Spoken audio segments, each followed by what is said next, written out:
Morning. Good morning, Roxanne. Thank you for the brooms. Wazid, morning. Annette Neptune, good morning. Roxanne says early today but sleepy. I hear that, Roxanne. I hear that. I feel it there. Had some rain last night, so this morning actually. But somebody called me at 10 to 4 and kind of threw off my sleep there. I didn't answer because if you're calling me before 5 o'clock, you got to be crazy if you expect to get an answer. Annette Baird, morning. Arlene Lewis, morning to you. Ruckman Gangadi, morning, Ruckman. Blessed morning to you as well. Cyril Mayas, morning, sir. See. Pauline Buckmeyer, morning, Pauline.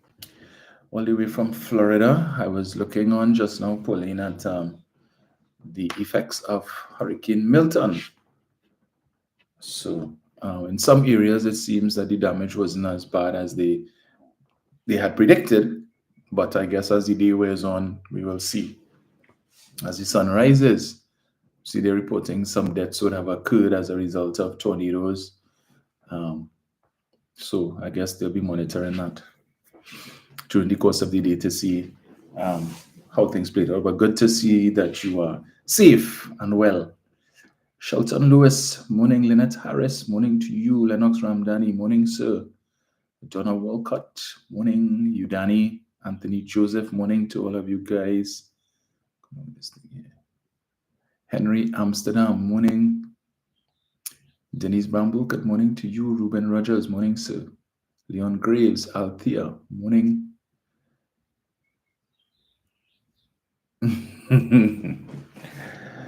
Roxanne, Milton had me up until about 11:30.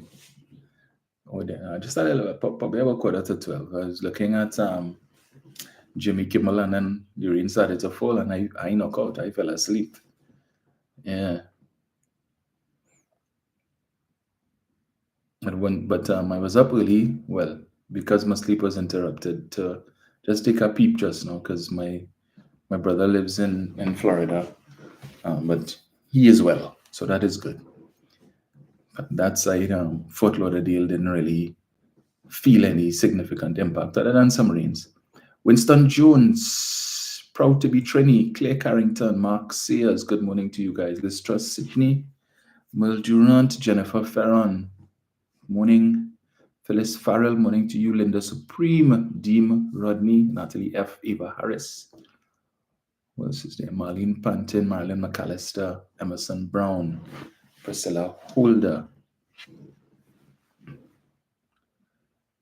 Let's see who we have on Facebook. Carol Myers, good morning, Carol. Yes, it was a rainy morning, but I see it let up on my side. So we need the rain. The reservoirs need it. I think WASA is supposed to give their weekly update today as to the status. So hopefully the rains that we would have gotten over the last few days would have had some impact on the reservoir levels, all right? Because the rainy season is, almost over. So we'll see how that goes. Marva James, Rural Barnett, Phyllis Antoine, morning. Deanne Charles, morning to you, Deanne. Arthur James, Jenny Joseph, Joy Ragunanan, morning, guys. Jennifer Dorset, good morning. Good morning to His Excellency, President of Pleasantville, Nigel O'Connor, and First Lady Mauricia Keegan. Gemma White Isaac, morning. Eva Smith Spivey, morning to you. Beverly Jones, morning.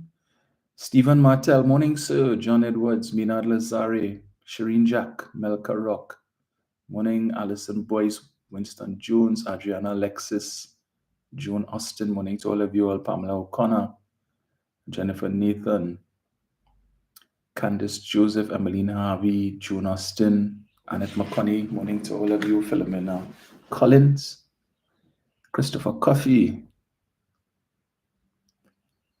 Yeah, so if all our viewers and listeners from Florida can check in, let us know that you all are okay.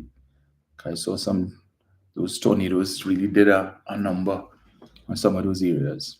Judy Richardson, Anton Batiste, Christopher Serrett, Annette Beard, Alison Boyce, Alana Gonzalez, morning. Salah Salem, morning, sir. Claire Irish. Maxlon Roberts, morning. Marilyn Wansa Cloud, morning to all of you guys. Kenneth Gabriel, Mikel, Gillian Timmerman. Right, so I had to start off this morning with a response. You know, yeah, when these clowns try to challenge me, I just tell them, like they don't listen. I keep telling them, stay in your lane when you're not ready. Right? I don't come here and just talk to them because I do my research, which some people don't know how to do. So I would have gotten a call a couple of days ago. It was Tuesday evening. I got a call and I got a couple of messages from persons who listened to that waste of time radio program on that station from 4 to 7, telling me that they were calling up my name. Right, so I want to find out how my name this is because apparently some people just love to have my name in their mouth. So let me play it for you all who don't listen. I don't listen to them either, but when it was brought to my attention, I said, let me take a peep and listen to what Professor Misinformation and Captain Clueless had to say. So let's just get to it. I get same 10. I get 22 million. And go 22 again. This is, but how you put this, I remember something, right? You know that talk show host here named Dominic? Right. I think Dominic, right? It used to be on a Saturday or a Friday or Sunday, something. He have a podcast on internet. And somebody sent it for me. And he was trying to justify the $25 million for the 3,000 cameras, right? He played Stephon Reed's video and he played Philip Alexander video when they was talking about when they check it up and do the math, it's coming up to about $8,000. So that's line number one. I never played any video from Philip Alexander. I mentioned Philip Alexander. And what's interesting is that someone who listens would have sent a clip of my podcast to this individual. He looked at it and still come on the radio and say, I played a video of Philip Alexander. So yesterday I was interviewed on, John Gill called me yesterday afternoon and I was on I-95.5 chatting with him about misinformation and the need for us to treat with misinformation, right? Well, let's listen to the rest of him and then I'll deal with him. Camera. Yeah. Here his PNM justification why that $25 million is just a little bit of money, right? And why it could cost $25 million. And he's trying to say it's supposed to be more than that, right? He even went to mention what other people was mentioning, that's for the silver, like for all the well, we can call in to talk about where what to store it and all them kind of thing and all that, right? Okay. Here is justification. He gone online and pull documents from the United States, right? So he add up $25 million to come around to about 3 million US, right? You do the breakdown, yeah. So it's about 3 million. You convert it, right? Here we are. Fresno State Police Service, Fresno State Police in the United States of America. First of all, there is no state in the US called Fresno State, right? Of the 50 states in the US, I've never heard of a state called Fresno State. But of course, when your only source of information is YouTube videos, you can understand why this consummate dunce would say something like that. And I hope someone sends him this so that he could be educated and informed. Mr. Every day you're coming to educate and inform. And as I've been saying for years, if you want to educate and inform, anybody, educate and inform your blast itself first. Because you definitely need education and information. Right? So let me school you this morning, you consummate dunce. Continue. Want to get body cams for the police officers at a cost of $35 million US. Right? Stick up in ready. He then went on to Los Angeles. And the Los Angeles Sheriff's Department order body cams for 80-something million US. Right? Don't know where you got that figure from. I never said that. But I'll read the article for you all just now. Let me go ahead. So because them pay so much money in US for their body cams, we body cams is cheap. That drop in the bucket. Right? But I started to laugh. Because the man who sent me that say, you see, we are talking about the body cams, and look how much you're paying in those states for them body cams. So we get a deal here. We got this. You see? How much millions of people? Correct. You see, in Fresno State, he call that, he didn't even say how much officers or how much body cams. Fresno State alone can fit in Trinidad. You know what he said? I didn't say how many officers and how many body cams. But he looks at the clip. He looks at the clip and then come and say, I didn't see. I mean, wow. The level of idiocy is mind-blowing. That you could sit down, look at a clip, and then come and misrepresent like that? Nah, boy. I thought the two of them were dotish, but they took it to another level that day. Fit in that place about 500 times. You're talking about millions and millions of people. And how much police? The whole state have about we have 6,000 police. That whole state probably have about 50,000 police. You go to Los Angeles, you know how big Los Angeles is set up. You know how big Los Angeles is. Los Angeles probably have about 5,000 police stations. And in Los Angeles, there's different county. Correct. He is trying to make justification by trying to hoodwink these PNM people with that crap. Right? He didn't give the number of police. Right? Here we know it. He gave the number for the body cams, but he didn't give how much police officers is going to get those body cams. Right. And the amount. Little do you know, right? We are buying 300 here. 3,000. 3,000 for our police force is like 6,000. 6,000, right? Yeah. Little do you know that every police officer in America does wear a body cam. Not just me and I on a team. Team now. Everybody. Every officer wearing one does wear a body cam. Correct. Every officer wears a body cam. So you need to buy a body cam for every officer. You know why? Because apparently in the United States, every single officer is on the job at the same time. So that making sense. So NYPD has 36,000 officers, and at any given time, on any day, all 36 officers are out on the field. And so therefore, you need 36,000 cameras for the 36 officers. So they don't get time off. They don't get vacation. So apparently, when they're not working, they have the body cameras on them too. When they're off duty.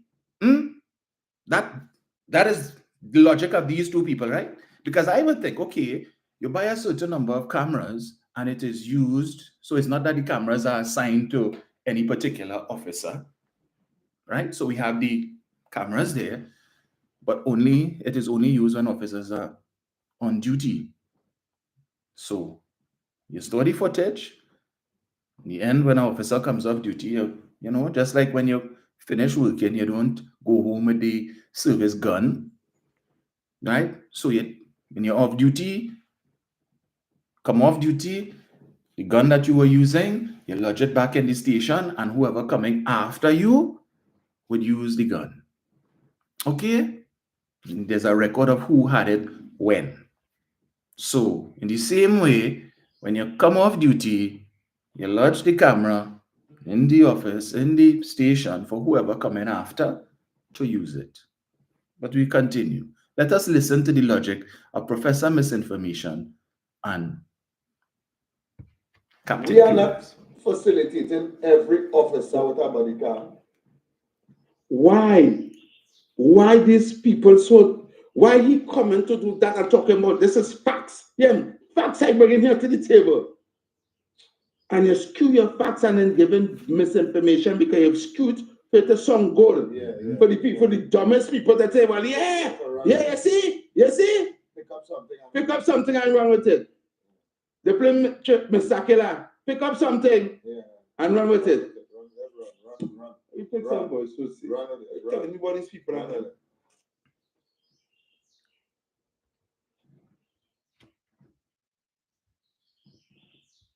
So you hear them have about, Los Angeles has about 30,000 officers, right?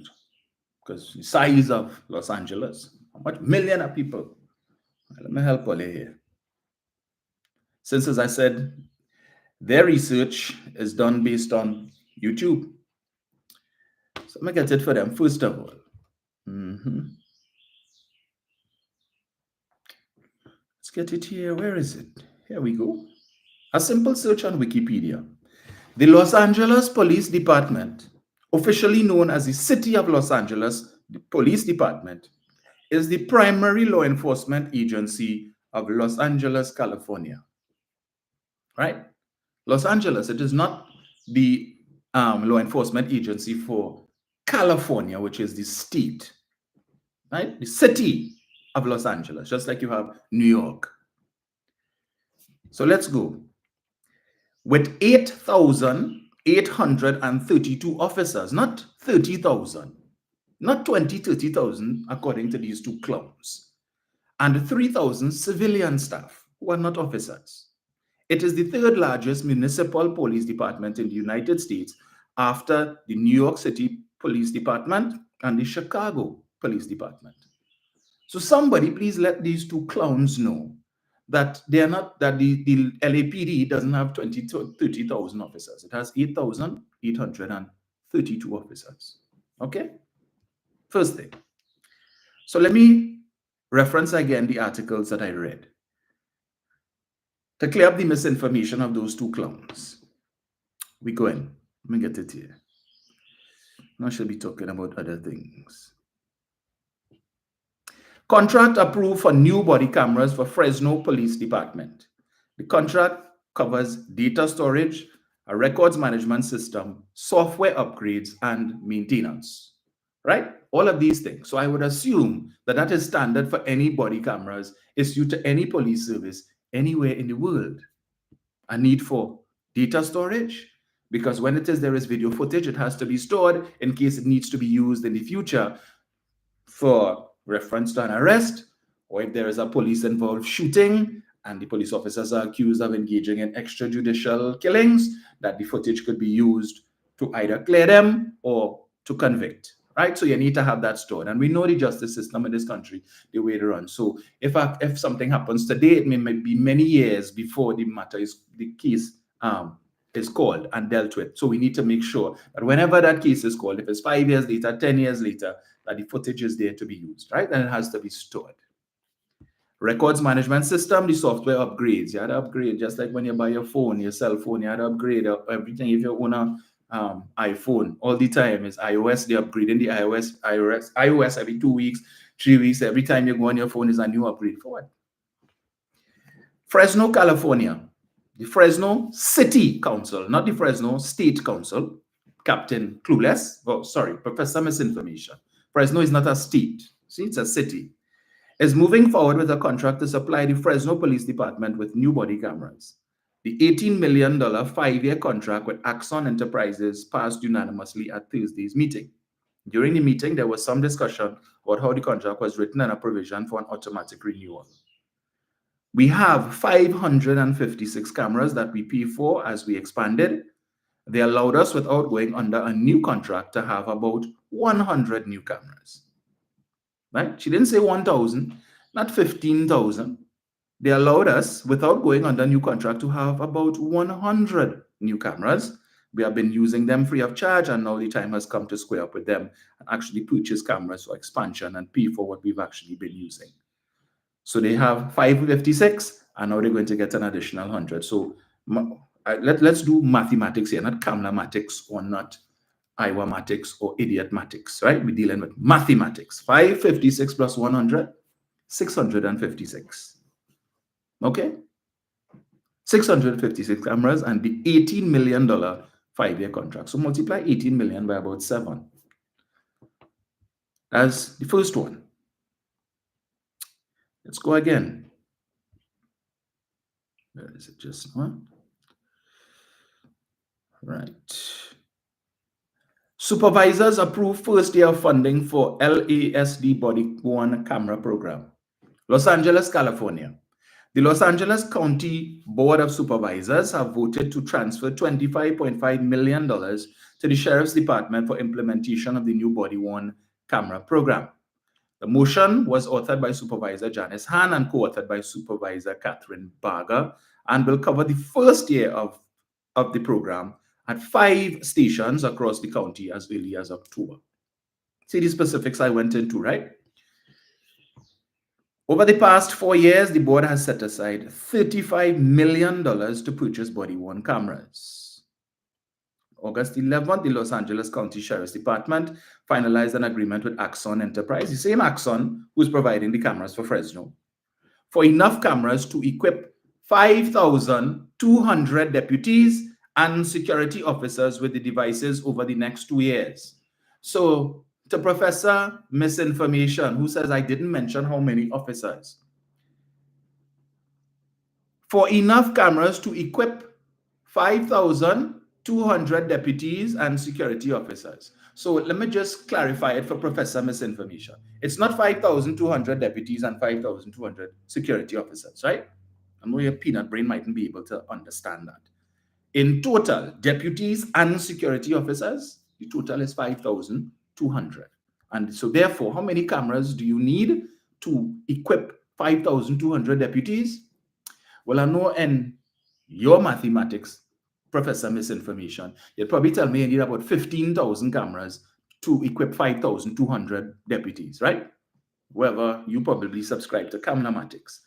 But for those of us who subscribe to mathematics, if you have 5,200 deputies and security officers, you need 5,200 cameras to equip 5,200 deputies and security officers. They only need one each, right? 5,200. Let me say it a third time. 5,200. Okay? So when you say I'm not quoting numbers, so, and what's the total? Over the past 4 years, the board has set aside the money. They're not going to spend $35 million to purchase 5,200 cameras. If you multiply 35 million by 7, how much does that work out to? Professor Misinformation? Do the math. Not 25 million TT, right? So they're purchasing 5,200 cameras, $35 million. We are purchasing 3,000 cameras for how much? $3 million US. They're just buying 2,200 more than we buy it. And it costing $32 million more, sir. Okay? Right. I'll continue to read. To build trust between our law enforcement officers and community members, transparency is key, Supervisor Barger said. Allocating funds for body-worn cameras to the Los Angeles County Sheriff's Department, I never see Los Angeles County Sheriff's Department, different from the Los Angeles Police Department. You understand? LAPD and the Los Angeles County Sheriff's Department, two different. Okay, Professor Misinformation? Because of persistence from the Board of Supervisors and commitment of communities, 5,200 deputies and security officers will have access to these necessary devices, right?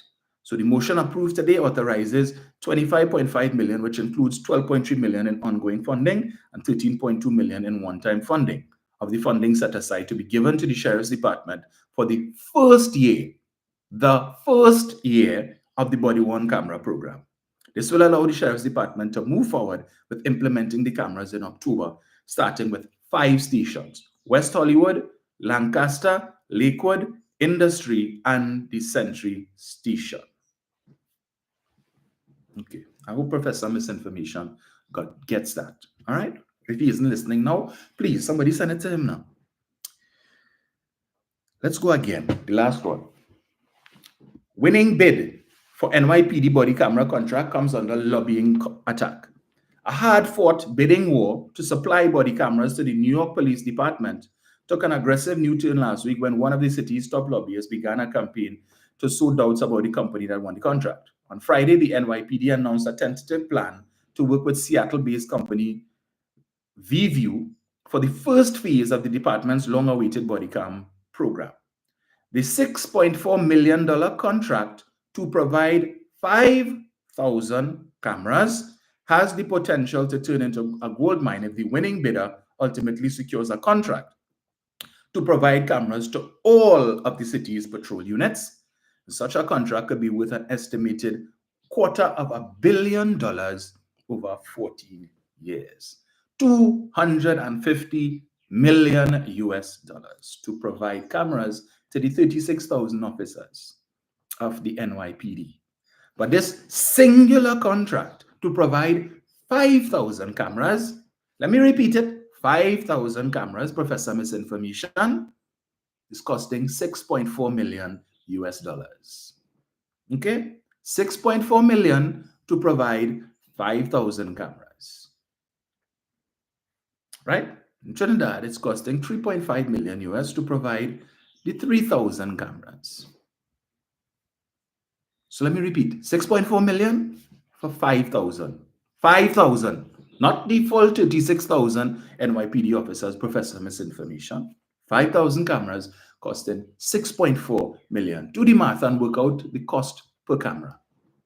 And you see, nowhere in any of these articles did they mention purchasing the cameras from Amazon, as was suggested by Mr. Reese and Mr. Alexander, right?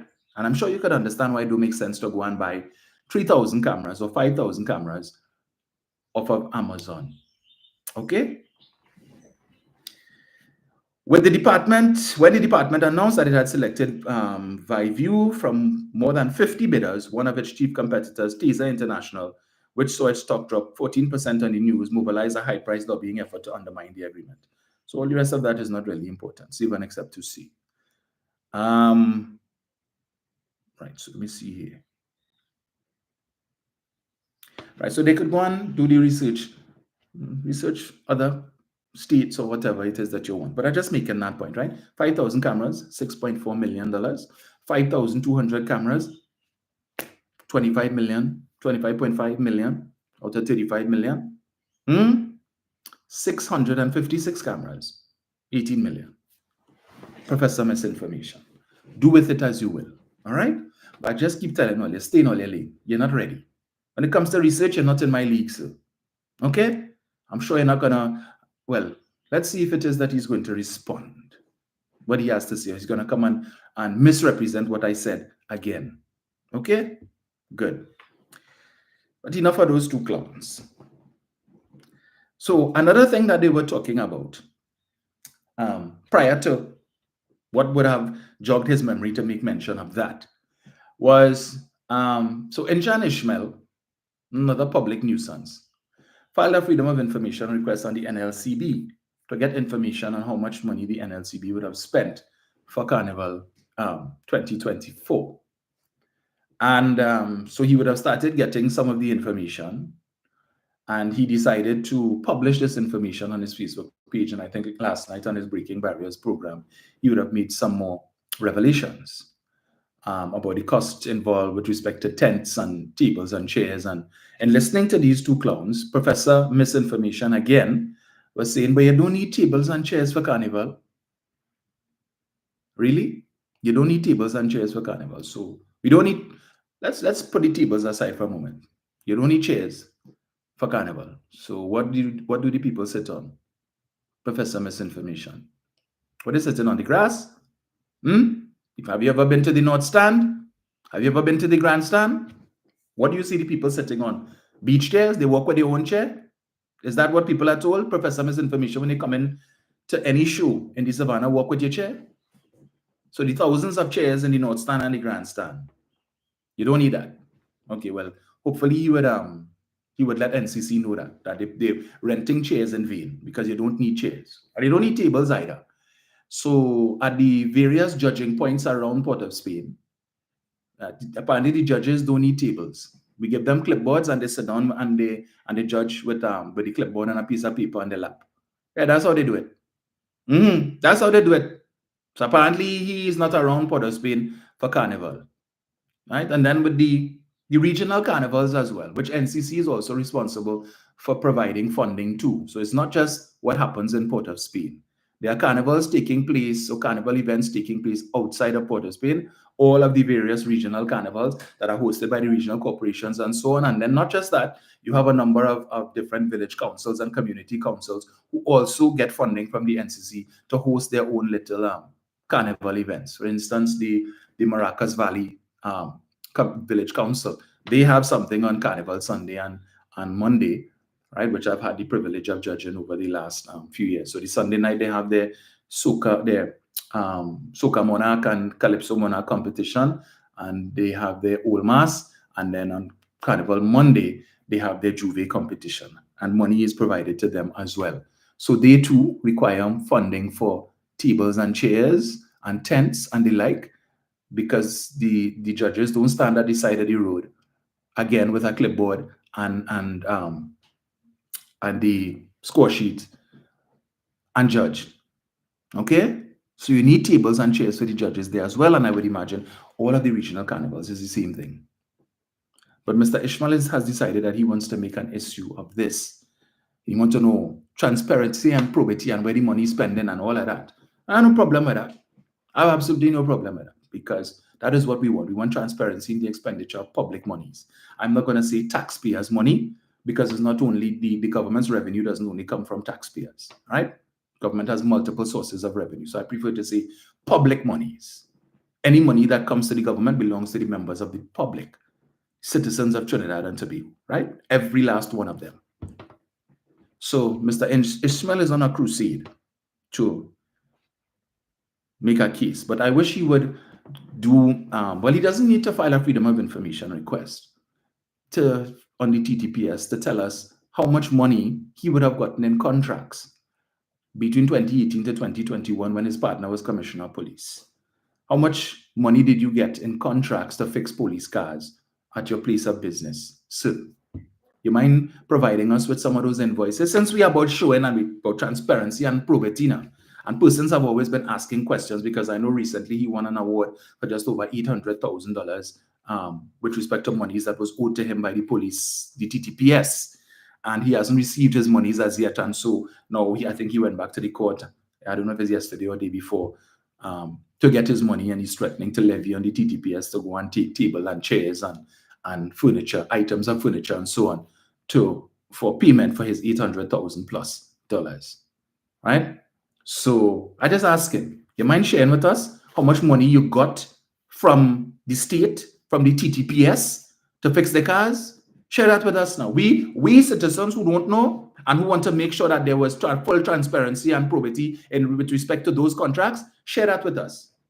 But I just want to let him know, he's not the only person who knows how to file Freedom of Information request. Right? It's not that hard. You print out the document, simple. Pull it up online, print it out, fill in the information that you request, put it in an envelope, and go down to the respective entity and submit it. You don't even need an attorney for that. He uses his attorney, Richard Jagasa, for everything. But it's free. You don't need to do that at all. And I've done that before. All right? So I think maybe I might look into that. Yeah? Since he is so about transparency and wants to make sure that public monies are being well spent, perhaps I think I'll do that. Even though I don't want to waste police time and waste the time of those persons who are working so hard in the admin building. But you're going to have to allow me. Yeah, because two can play that game. Okay? But listening to these two clowns talking about that, and boy, how much money spent for tent, and how much money spent for table and chairs, and here's so much money spent. The very same document that they're referencing, which Mr. Ishmael put up on his Facebook page, that they're talking about how much money spent for this and that. But you know what they bypass? The third item, the third vendor on the list, Trini Bashment. Yes, the very same Trini Bashment, the parent company for 91.9 FM. The company that they're working for, the station they're working for, Trini Bashment, third on the list. They ain't concerned about how much money the boss get from NCC. No, they wouldn't talk about that. No mention of that. You know what I mean? You didn't see how much money I get, boy. They don't talk about that. How you could do that? You can't do that. Yeah, that's good, because the black man get a piece of money. But just the other day, they crying like like two little schoolgirls, two petulant little schoolgirls. There's a PNM station. The majority of hosts, talk show hosts I have here is PNM, and the majority of the listeners and the callers is PNM. But yet still we can't get a little ad. Then we even put a little ad here. The government don't give me nothing here. The NLCB, they put in NLCB ads everywhere, but they can't even send a little something here. We just play away and we just play with Lotto. They feel well, we can't read a little ad. They can send a little ad for me to read, announce what numbers play, and talk about the different games that they have. Not even that we could get. Why they doing me that? Because he's a black man, and I wear a black man, and they vex because he talk about the boat. Really? He ain't get from NLCB, but he got from the NCC. When we go and talk about that, we ain't stupid. It didn't say 91.9, but for those of us who familiar with the station, we know who Trini Bashment is. But I'll wait to see if they will speak on that.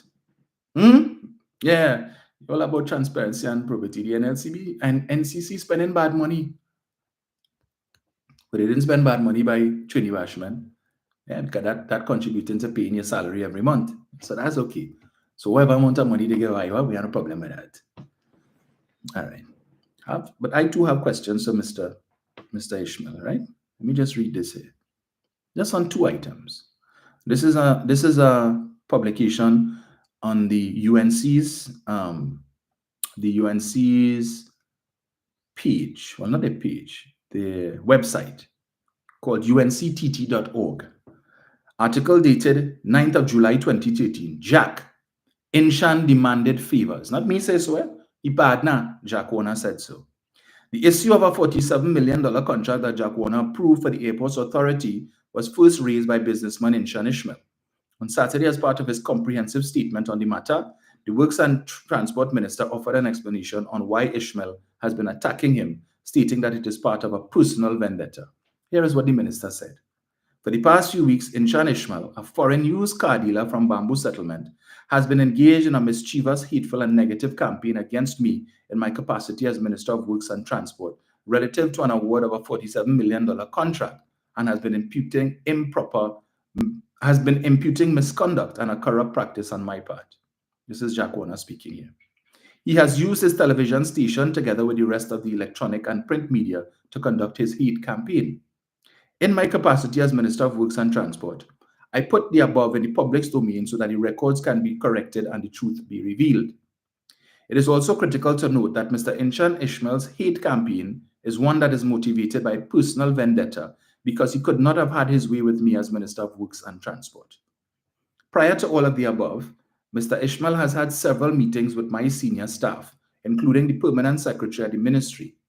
At these meetings, he complained bitterly at alleged corruption at the licensing authority and asked for my ministry's intervention in the matter. He also asked for the firing of the Transport Commissioner, copies of inventories at the licensing authority, and an appointment as chairman of the Transport Board. This is Mr. Warner saying that Mr. Ishmael wanted to be appointed chairman of the Transport Board. Let me say so, Jack says so.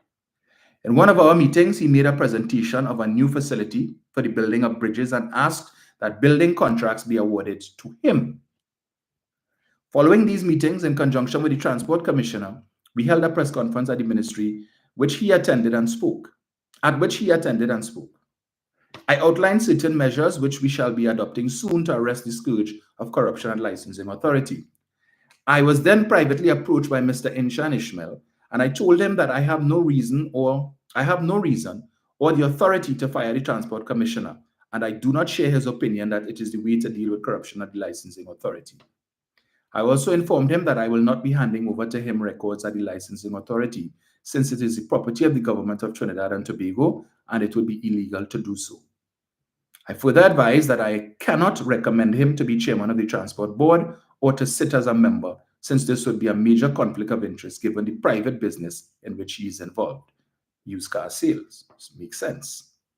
I have received written correspondence from a Singaporean car dealer by the name of Erwin Tion from Gunung Majau Enterprise, who claimed that Mr. Ishmael informed him that he is the advisor for the People's Partnership Government, particularly the Transport Minister and Attorney General, and that he can clear any ages of vehicles sent to Trinidad, which he has ordered since he has done so recently. See Mr. Warner saying that Ishmael telling people that whatever the age you send it and I could get it cleared, I could just pick up the phone and make a call. I wish to put on public record that Mr. Inshan Ishmael is not and has never been an advisor to this government, nor the Minister of Works and Transport.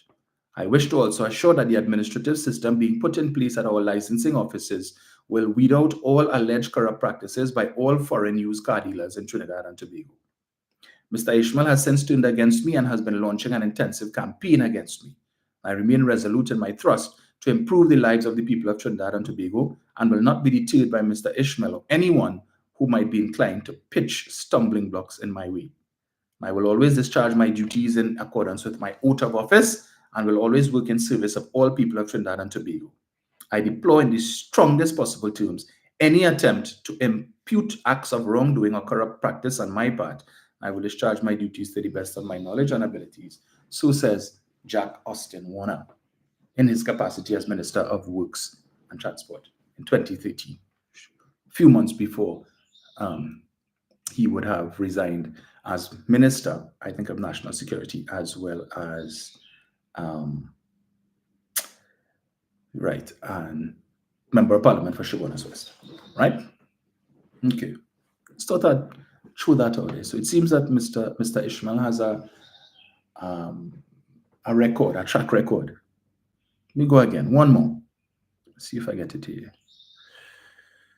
Where is it? Did I save that one way? All right, I didn't save that one, but I wanted to touch on the issue of Baraka grounds. Right, just now, let me see if I have this one here. Give me 1 second. I know I had, yeah. So let me do this here.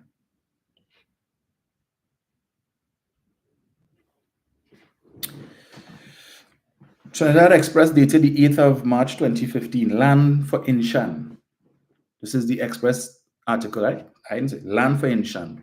Government approves 8.3 acres for Muslims next to the Wali Nagar site. For $1 a year, the Inshan Ishmael chaired Muslim Social and Cultural Foundation has been granted a 30-year lease for 8.3 acres of land at the Nasalu Ramaya Road in Endeavour, Chaguanas. The parcel of land is adjacent to the Diwali Nagar site, and the lease to Ishmael's foundation was finally approved by Cabinet last Thursday. The Express understands that the note was taken by Land and Marine Resources Minister Jairam Simangal 3 weeks ago, but had been met with strong resistance from certain members of Cabinet. Ishmael, a former high-profile member of Jack Warner's ILP, was a vocal critic of the government in his talk show Breaking Barriers on television station IBN. And so he went from cussing Jack, hating Jack, to loving Jack. He stopped the show last December after he said a contract was placed on his head and that there were threats to burn down his television station. Threats to me have been ongoing, but what happened was it never reached to the point of them saying, I will deal with you. I will deal with your children. I will have you kneeling on the ground and crying while I deal with your children. It has never reached that level, Ishmael told the Express. Contacted last Friday, Ishmael explained that it was a gift. The land was a gift to the Muslim community and not to him specifically. He said he was aware that there was objection by members of the cabinet of the Hindu background, but he remained grateful. He said the foundation had applied a long time ago for the land and expressed his thanks for its approval from Trade, Investment and Communications Minister Vasan Bharat, Simangal, and former National Security Minister Gary Griffith. He sought to make it clear that this did not mean he was bought out. The land is not for me. It will benefit the community. It should in no way be perceived that I am a sellout. I know it's an election year and gifts are given, but this is something long in coming. He said he had long lobbied for the land, for the foundation, even while he was on air criticizing the government. So he did the lobbying for the land, right? And then whose name the deed is, right? The fact that approval was granted while he was no longer on air or a member of the ILP on air is coincidental, he said. He said he hoped to resume his show on February 1st, but was diagnosed with dengue. Really? Diagnosed with dengue? It is, in 2015 people were getting dengue? I thought it was only now. All of a sudden the dengue talk stopped, right? No, we ain't concerned about that no more. He said he was aware that the land approval would be viewed skeptically. People feel it is to shut me up and buy me out, but that is not so.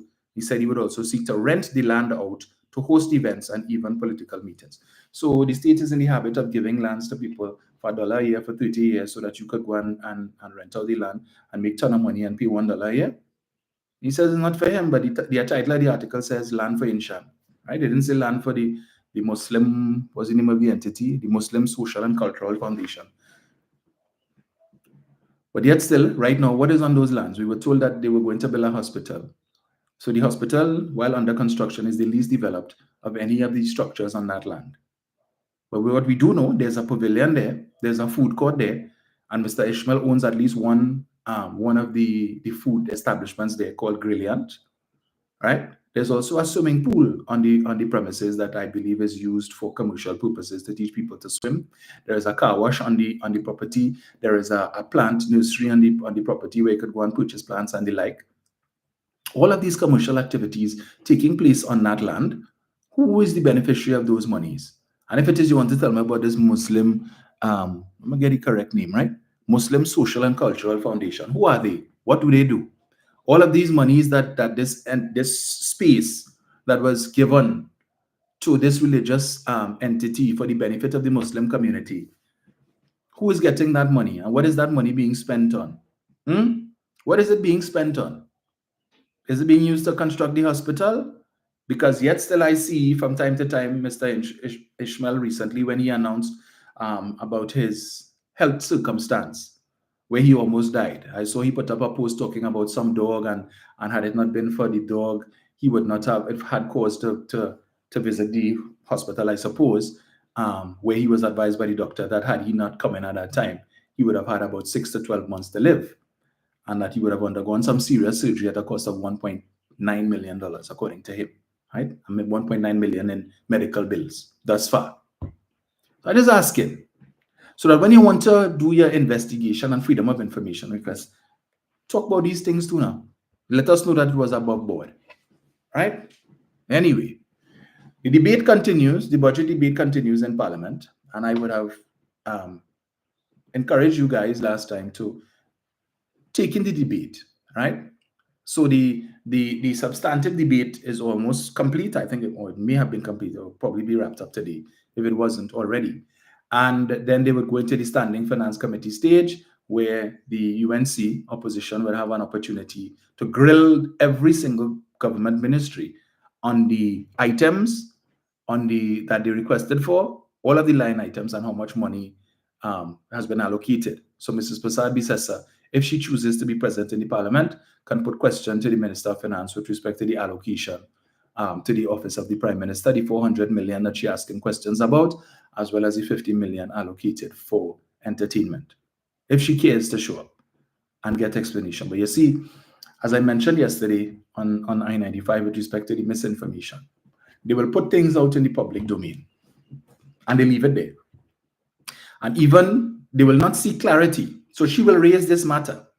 I don't put it beyond her. To raise this matter, put it out there, becomes a talking point for the illiterati. And then she might not even come to the Parliament to ask any questions in respect of the 400 million. But she asking the Prime Minister to give explanation, right? The fittest and best place to do that is in the Parliament during the Standing Finance Committee stage of the budget debate. But I don't put it past her not to come. Because if you come and you get explanation, and a proper explanation, right? It pours cold water on this issue. But she knows if you put it out there and leave it out there without getting any explanation or clarification, the illiterati and the fully dunce are going to run with that from now until never really.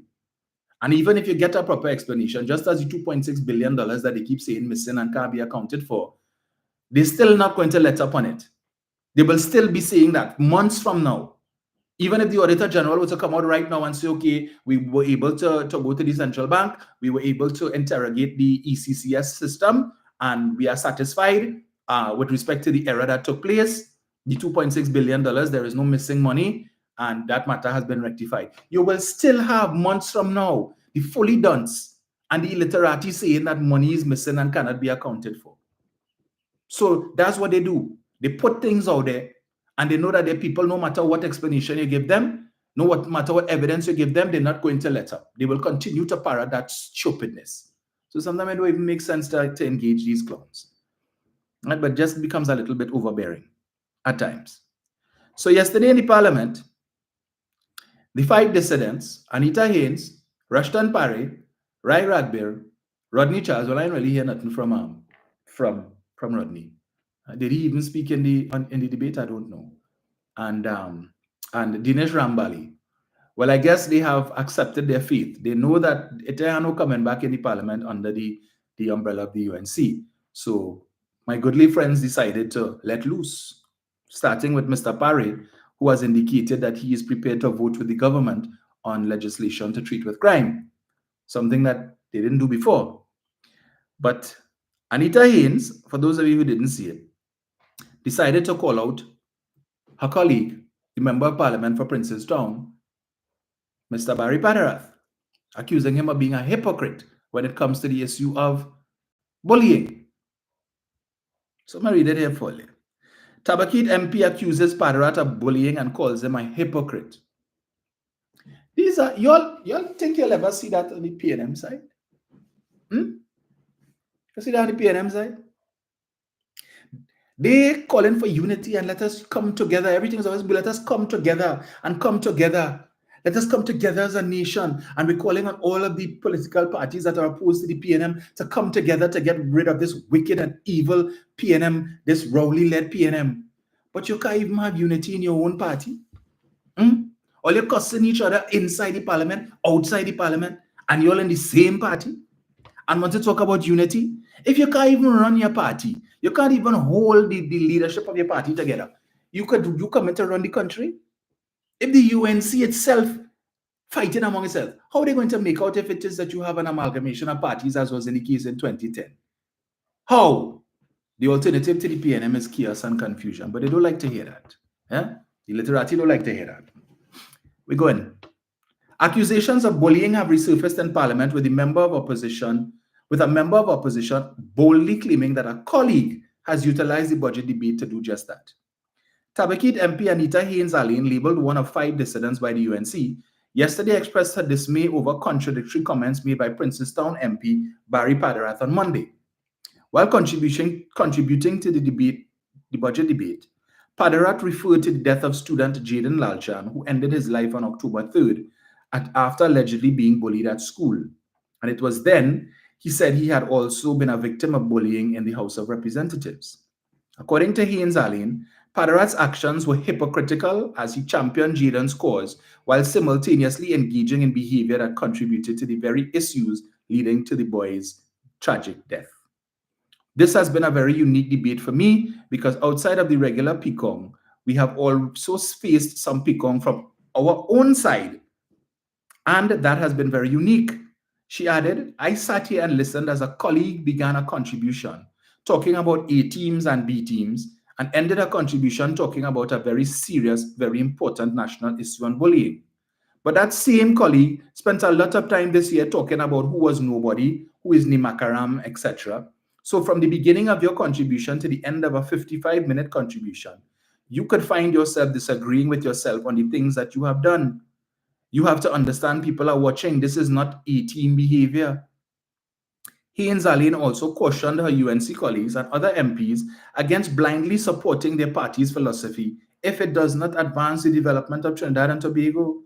So is MP Haynes accusing her parliamentary colleagues in the UNC of blind support, putting party before country? Well, I think she knows what her political leaders' views are and that she could go to hell. If your loyalty to your party supersedes your loyalty to the country that has provided us everything that we have, then you are not making a difference.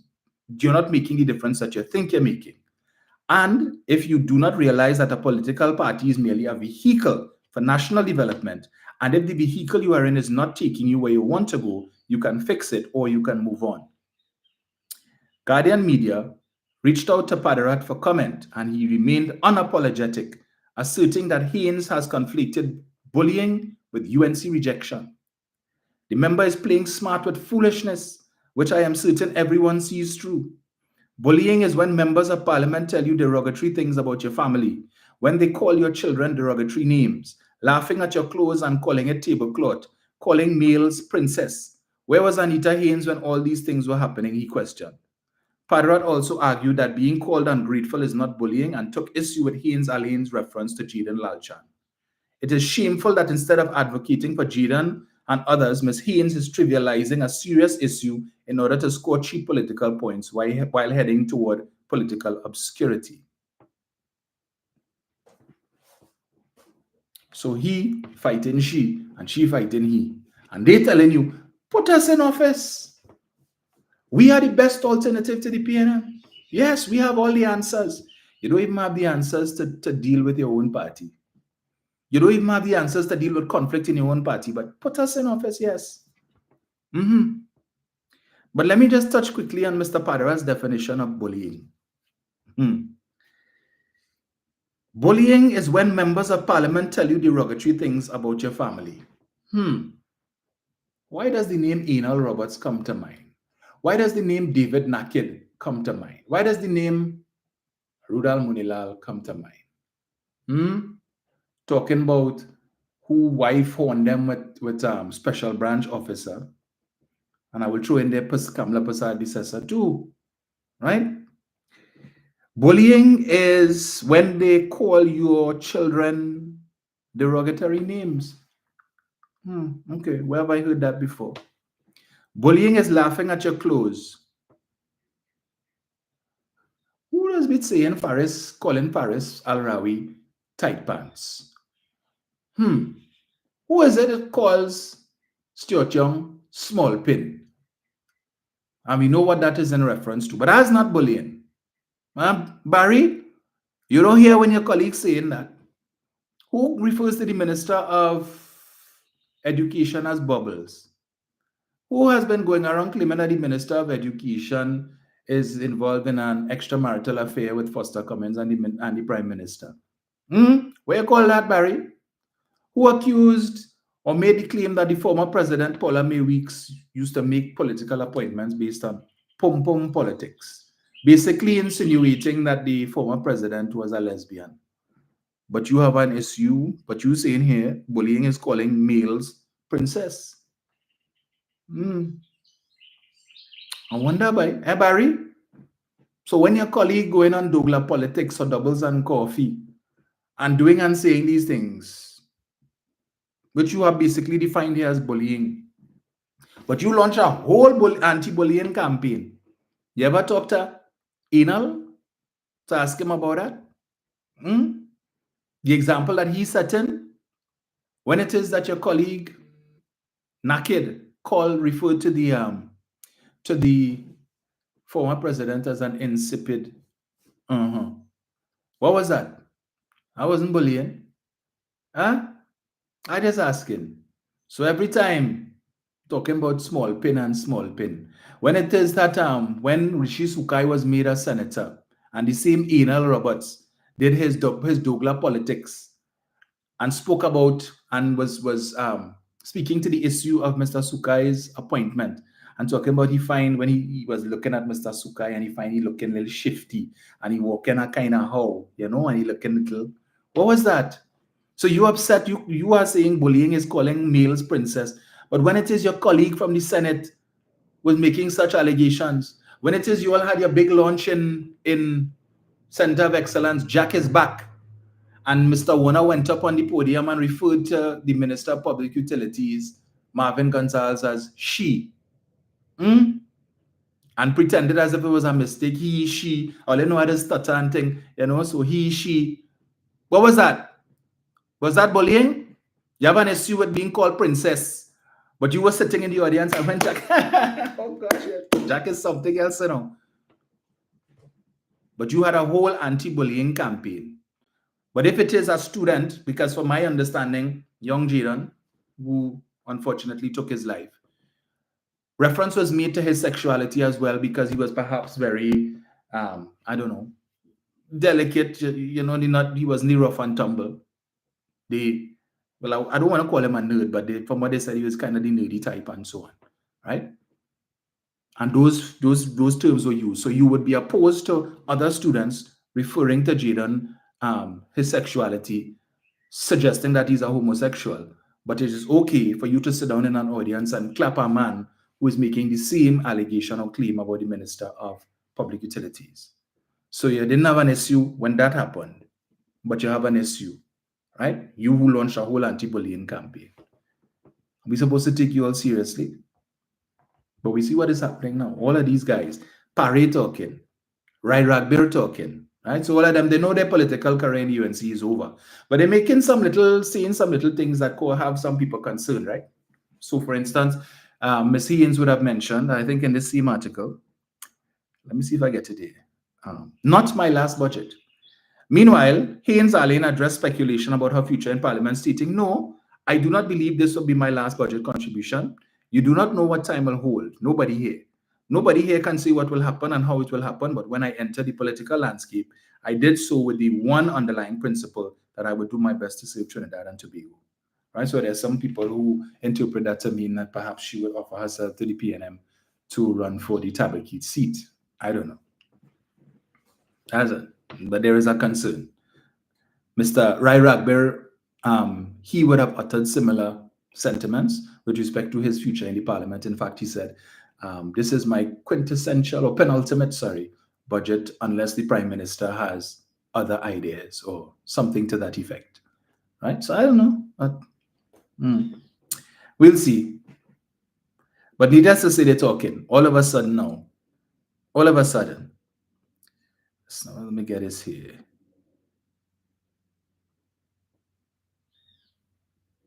Right. Okay. That's not. Let me just see if I can find one more here. Right. 1 sec.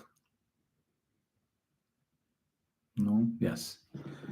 Paré, willing to support government's anti-crime bills. Mr. Paré, what about the last 9 years? When the government needed your support on about 2019, 2020 with respect to the anti-gang legislation, why didn't support the government then, Mr. Paré? MP for Mayaro Rushton Paré has told the lower house of parliament that he's actively considering supporting anti-crime bills to be brought by the government. Paré made the statement during his contribution to the 2024-2025 debate yesterday. As he lamented the crime situation in the country, Paré said the police have to implement an immediate crackdown on crime. Attack with full force, he said. He also called on government to give law enforcement the necessary tools to combat the criminal elements in society. Let us take the fight to the criminals. Let's not wait for the criminals to fight us. And it is in that regard, he turned his attention to the Prime Minister, Dr. Rowley, whom he said carried a heavy responsibility to find a solution to crime and offered his support. Really, Mr. Paré? You suddenly came to that realization that the Prime Minister carries a heavy responsibility to find a solution to crime, and you're now offering your support? So what about the last 9 years when the Prime Minister carried the same responsibility and needed your support? All of a sudden, maybe your support 5 years ago might have made a difference with the implementation or the passage of certain legislation in 2020, when it is that you and the rest of your colleagues refuse to support the anti-gang legislation, resulting in Israel Khan, the attorney, Kamla Prasad-Bissessa's personal attorney, saying that the UNC will pay a heavy price. He warned the population, brace for more crime. The UNC will pay a heavy price for not supporting the anti-gang legislation. And it came to pass that we saw an increase in crime, just as Mr. Israel Khan had predicted. And he said that you all will pay a heavy price. We go on.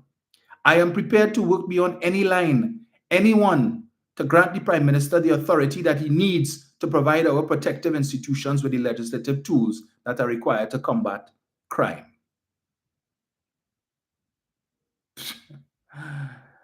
Let me get this here. Paré then stressed that if the legislation can come with the protection for our citizens, their constitutional right, and it can stand the test of the judiciary, I am prepared to consider it. The Mayaro MP made it clear that his stance is not about the Prime Minister or the leader of the opposition. He also addressed allegations that he had been called a PNM operative who had come to mash up the party. He said, I ain't doing that. On the contrary, Paré said,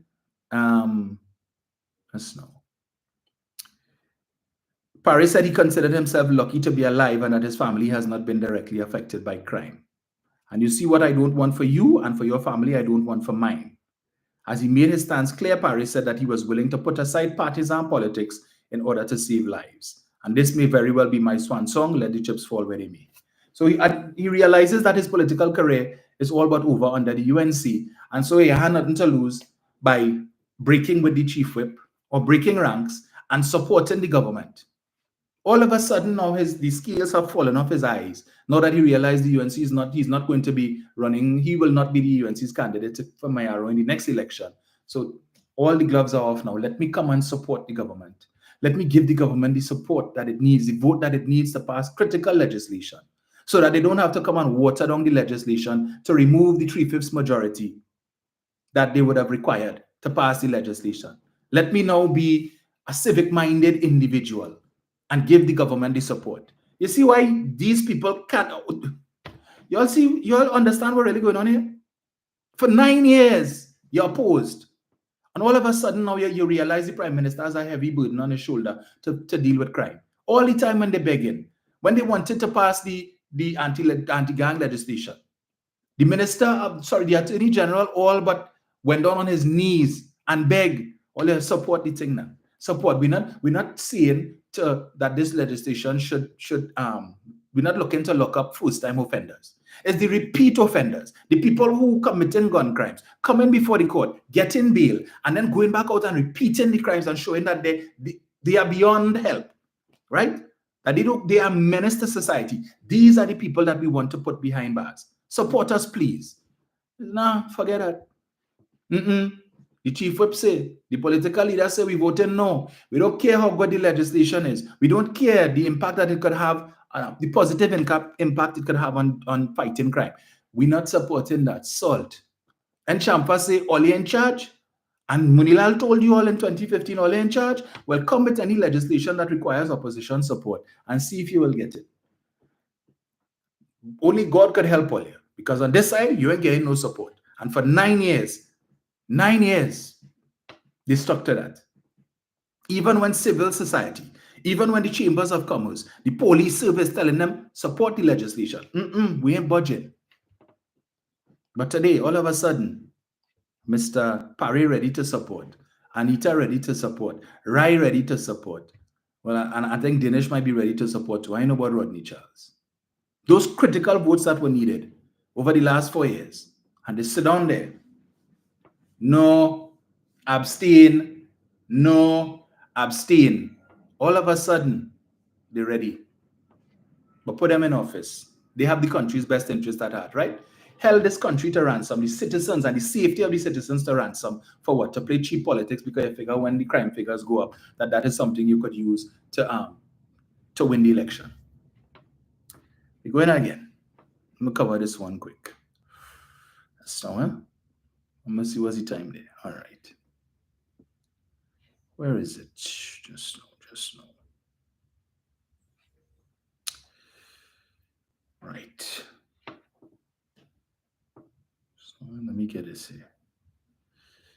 Let us listen to what the UNC considers to be good parliamentary behavior. You know, there are exemplars for the youth of Trinidad and Tobago. I always say, we have something in this country called the Youth Parliament, the National Youth Parliament, where every year school students, I think in Form 5 and 6, are allowed an opportunity to come in the Parliament and debate a motion as if they are, in fact, members of Parliament, right? And some of them have aspirations to be future parliamentarians.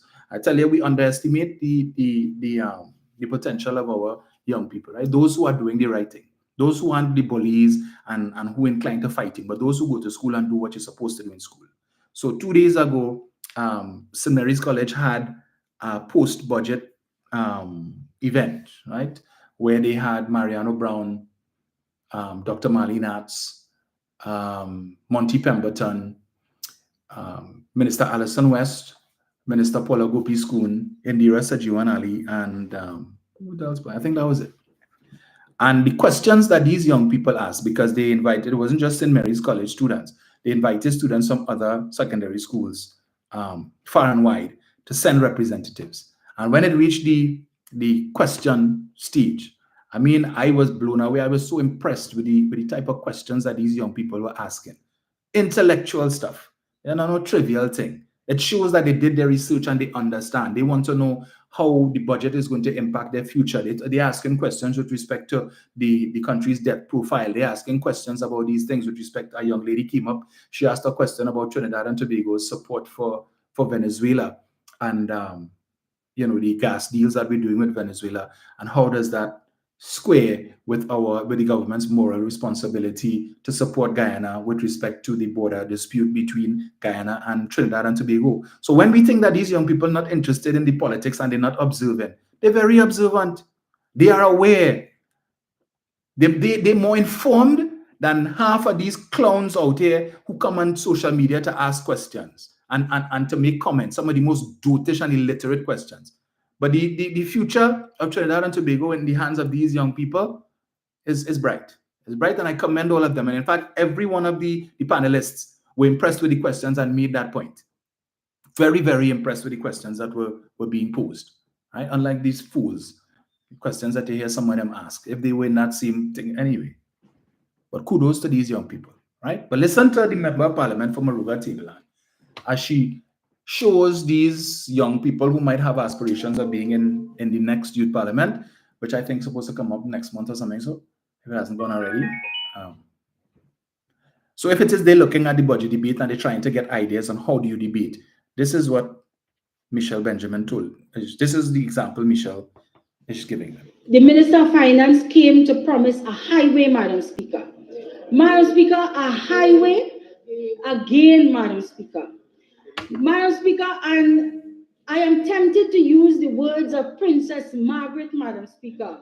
When she said, Madam Speaker, and Princess Margaret is a local celebrity, when she said, let them put that highway between the leg, Madam Speaker.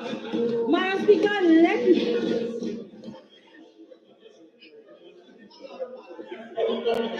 Madam Speaker,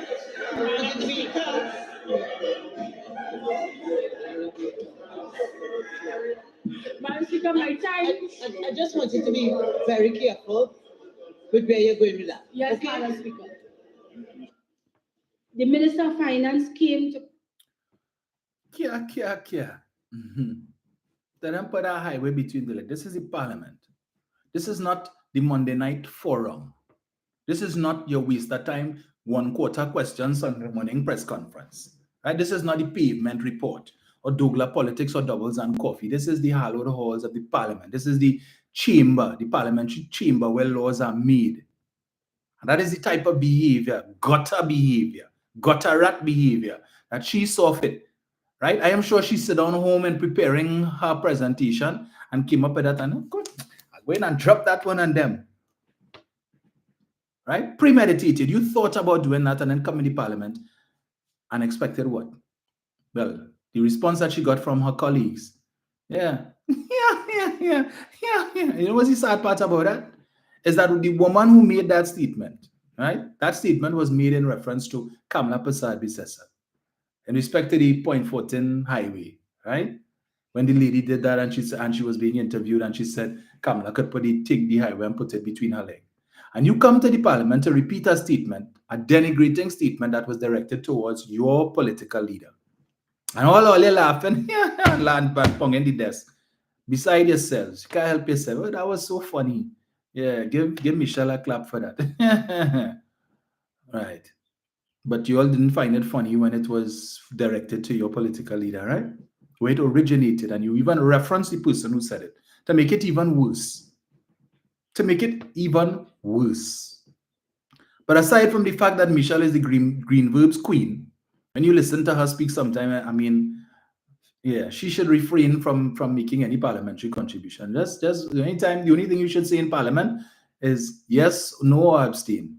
When they call on you to vote, you shouldn't give no contribution. You and Khadija, right? Even though we heard Khadija as well make a statement there. You know, they always make these little Freudian slips. Let me get this here.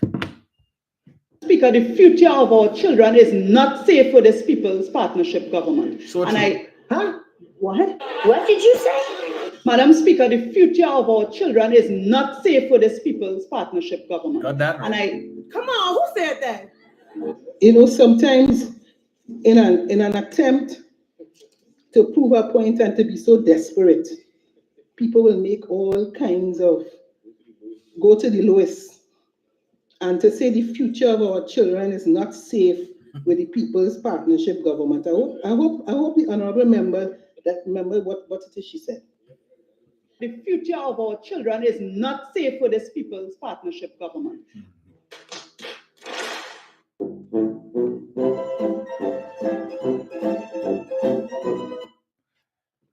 that happened. Yeah, I see Sarah Richards say it is Michelle and Khadija, the female TC and Heavy. So true. So very true.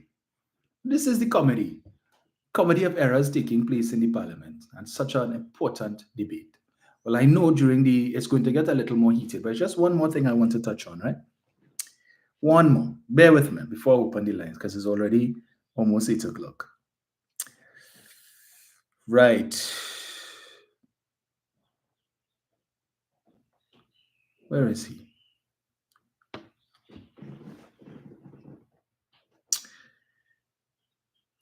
Munilal demands answers from Young on bid fraud claims. And here what he wants answers on, right? Oropouche East MP Rudal Munilal has questioned how Energy Minister Stuart Young received documents meant to be under the purview of an independent evaluation committee chaired by TNT's UK High Commissioner Vishnu Danpal regarding the sale of the Pointe-à-Pierre refinery. Munilal spent time during his budget presentation raising concerns about Young's claims that the OWTU Patriotic Energies Company Limited submitted a fraudulent document showing a US 1.5 billion wire transfer in the refinery bidding process. Despite the OWTU's dismissal of the allegation, Dr. Munilal says it was suspicious that the minister had the document. Well, if the OWTU is dismissing the allegation, and why are you even asking questions? Because if they haven't quite said that. But if in fact, let's just say, based on what is reported here, that the OWTU is saying, well, we didn't submit the document, then why are you concerned about how Mr. Young got the document? Because you're supposed to be signing with the OWTU.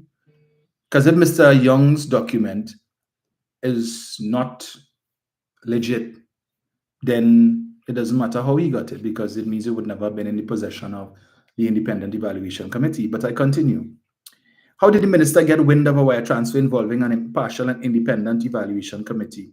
The minister has to tell us, how did this happen? Did you enter the room of the evaluation committee by accident? You were in Whitehall and you entered the wrong room and they were looking at documents that Patriotic submitted. So he's telling you Patriotic submitted it, right? So he's admitting that. Even if Patriotic says no, Munilal is saying Patriotic submitted the documents and he wants to know how the minister got the document. So if we go at what Munilal is saying, then it corroborates what Minister Young has said, that this fraudulent document was tendered. What is of concern to me is that the fraudulent document is not of concern to Rudal Munilal. At no point in time during his presentation did he express any dismay that there could have been such a blatant attempt to acquire a state asset, a significant state asset, an asset that they keep telling us belongs to the citizens of Trinidad and Tobago, and that you ought not to sell the refinery because that belongs to the citizens. But yet still you had an entity that wanted to acquire that asset, allegedly using fraudulent means. He not concerned about that.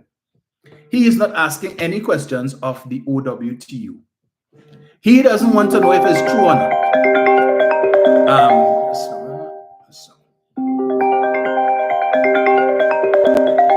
Yeah, he doesn't want to know if it's true or not. All he wants to know, how Minister Young get it. And then TPHL, the Trinidad Petroleum Holdings Limited, put out a statement indicating that they are in possession of the document, whatnot and stuff, and that they would be seeking, well, the intervention of the necessary authorities to treat with the matter. And he wants to know how TPHL end up with that document since they weren't part of the evaluation committee. Remind me, Trinidad and Tobago, Trinidad Petroleum Holdings Limited, isn't that the parent company for the refinery? So I'm checking. So if the refinery is vested in TPHL, then they have a vested interest in any and all documents pertaining to the sale or the acquisition of the refinery, whether by sale or lease. They are the ones who would have initiated the process for an evaluation. They are the ones who would have invited bids or invited entities to bid for the refinery. So to come now and say, well, TPHL, how them get involved in that is their most dotish, asinine question. But again, put it out there for the illiterati, the waterfront ilk, the fully dunce, who wouldn't understand that and who will run with that, even though Munilal is supposed to know better. And he understands the whole makeup of the thing and how it works. But in any event, the evaluation process, as far as we know, has been completed, in the sense that with all of the proposals that they would have got no submissions or bids, they have been able to shortlist to three. So this entity, Patriotic Energies, that would have submitted a bid, and clearly their bid would have been rejected. They are not part of the three shortlisted. So therefore, the evaluation committee is no longer interested in Patriotic Energies, insofar as this latest round of attempts to either lease or sell the refinery. So therefore, we're not interested in you. So you see all your documents that you submitted to us and stuff, you want it back, you can take it to them. It is no longer of any use to us. So if it is a document ends up in Mr. Young's mailbox, long after the evaluation process would have taken place, long after Patriotic Energies would have been discounted or dismissed as a possible contender, then the documents are free rein, right? It is there. It doesn't matter. Your bid, you are no longer in the race. So, is what?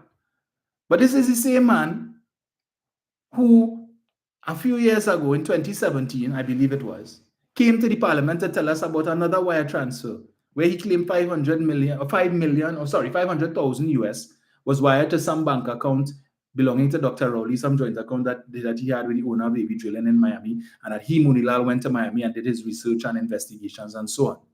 Which wire transfer document, again, just like Patriotics, turned out to be fraudulent. After extensive investigations by the TTPS and in conjunction with foreign police entities, it was determined that document was a fraud. No, there was no 500,000 wire transfer. There was no bank account. There was no there, as Gary Griffith told us. But birds of a feather flock together. So it's no surprise that Mr. Munilal has not taken issue with Patriotic. He has not raised this as a national issue that citizens should be concerned about. That going into a general election, we have an entity that has partnered with the UNC to assist them in winning the election, has shown themselves to possess the propensity to be corrupt. This entity that might be hoping, should the UNC win, that they would have one or two persons sitting in the cabinet or sitting in the Senate or assisting in running this country, have demonstrated that they have the propensity to be corrupt. But as I always say, if you want to work with the UNC or you want to represent the UNC, the first thing, one of the number one criteria or characteristic that you must possess is the ability to thief or to be or open to corruption. So he has taken issue. He wants to know where the minister got the document and why TPHL putting out a statement with respect to this very same document when they weren't a part of the process, despite the fact that they are the holders, the owners basically, of the refinery. That is his only concern. But he has not raised any issue with respect to what should be troubling is that Patriotic would have submitted a fraudulent document, allegedly, to acquire. And had due diligence not been done, it is possible that they may have been, again, we would have had to go through that they could have been selected as one of the shortlisted entities. And let's say that they were successful based on this so-called 1.5 billion US dollars, over 10 billion TT dollars. And then we would have found ourselves in a situation again where when time comes to pay, no money. No money. How would that have reflected on the evaluation committee? That you all would have given this approved Patriotic based on their submission to acquire the refinery, only to find that the money they told you they have, they don't have. How are you dealing with that? How are we dealing with that?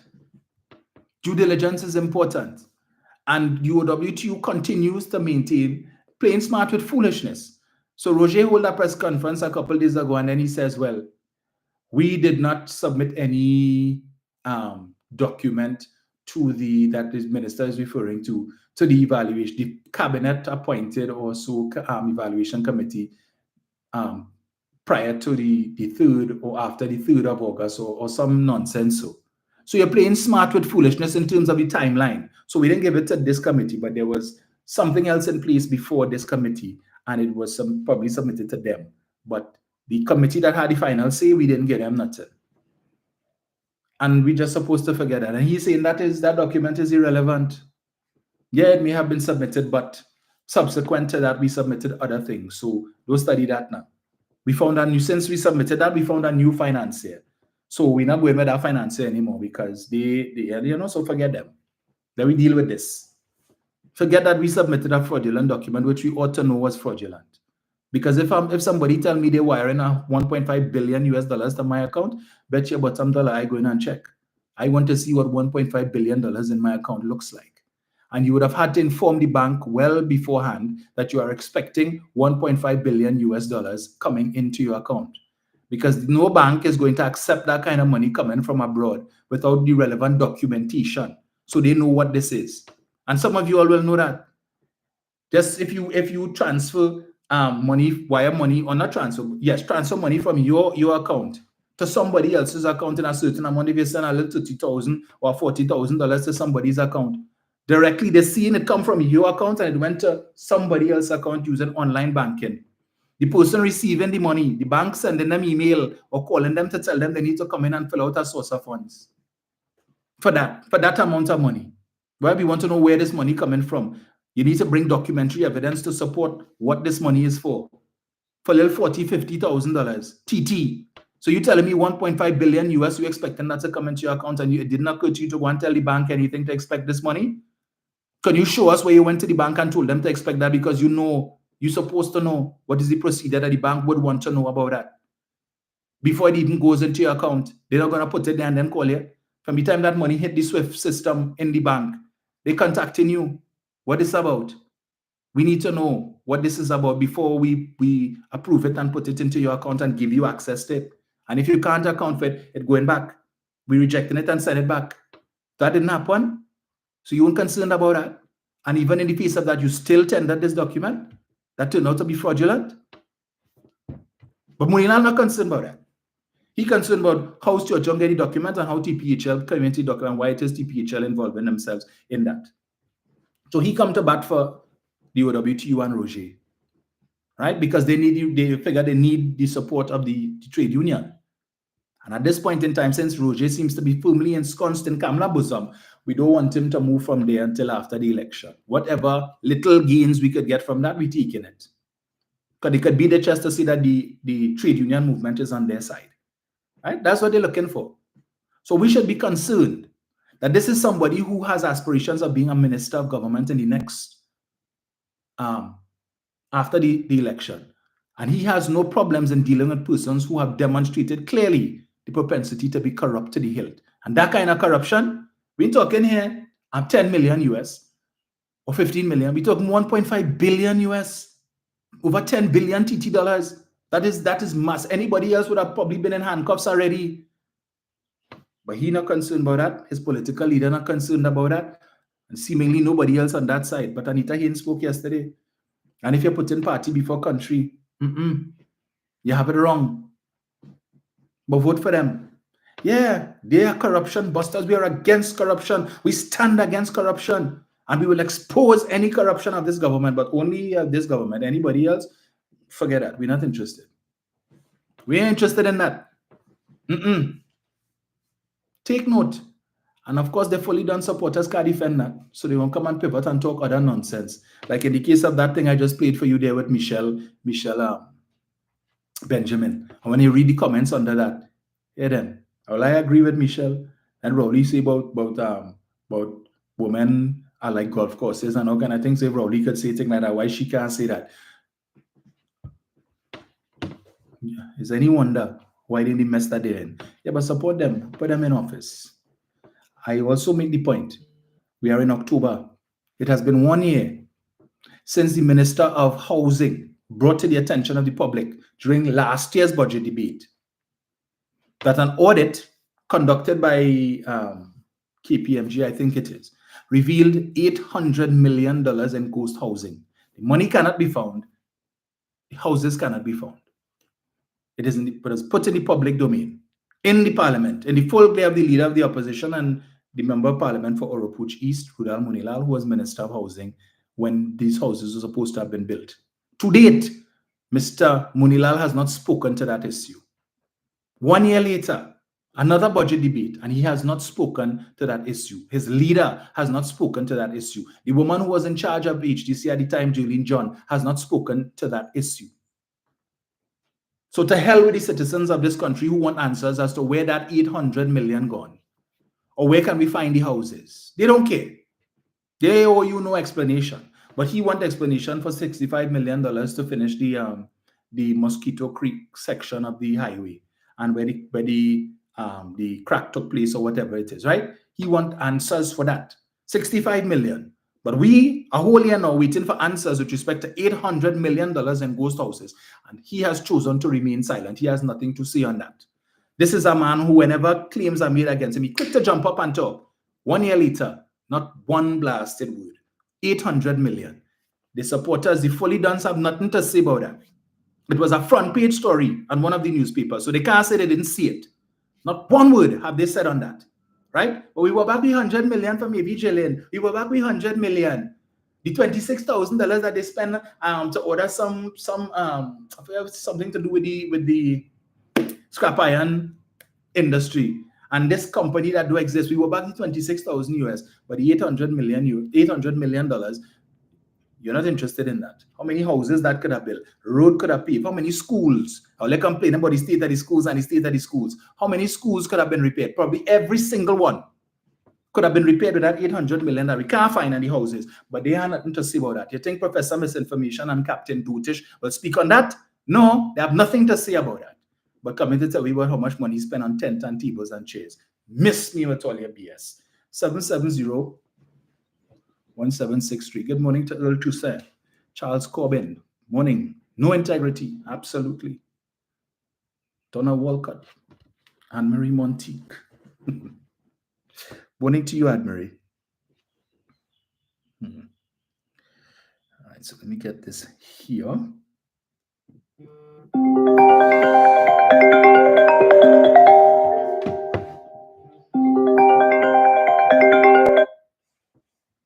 Give me 1 second, Kola. Let me just set up this thing here.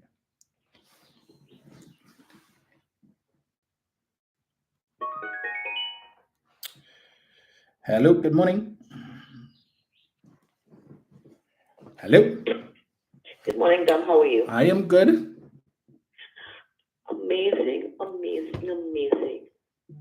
The UNC always know doing corruption, but they have yet to see this sin that's tattooed on their face. The house to go parangan in the wrong country, wrong region, wrong time zone. Because they preach and preach and preach, but they practice what they preach. How do you want to serve nation when you are fighting among yourselves? They're like Ukraine and Russia. They're fighting. Do they love themselves? Do they love this nation? They are not civic-minded. They're not patriotic. Humans make mistakes, we do. But you cannot keep doing the same old and expect something new. You can't stand in your rain and expect to be dry. That's not sense. Barry Palrat. When plenty mental health, when Ina Roberts said the worst thing about she was young, I worry. And Sharon Rowley, where were you? Was your ears missing? You call it the PM, a SOB, a sitting PM, lazy SOB. What is that, Barry? Was it a compliment? Was it an award, an accolade? Explain to us, what was that? Miss Benjamin, you are female, Please have some class. Because you have lost all credence in the eyes of females. But ladies' panties, you are angry. Your time was distasteful. What have you done? fool. Because you are pretend female. You want in a robot? Same old coin. Damagon, have a good day. Bye-bye. Thank you.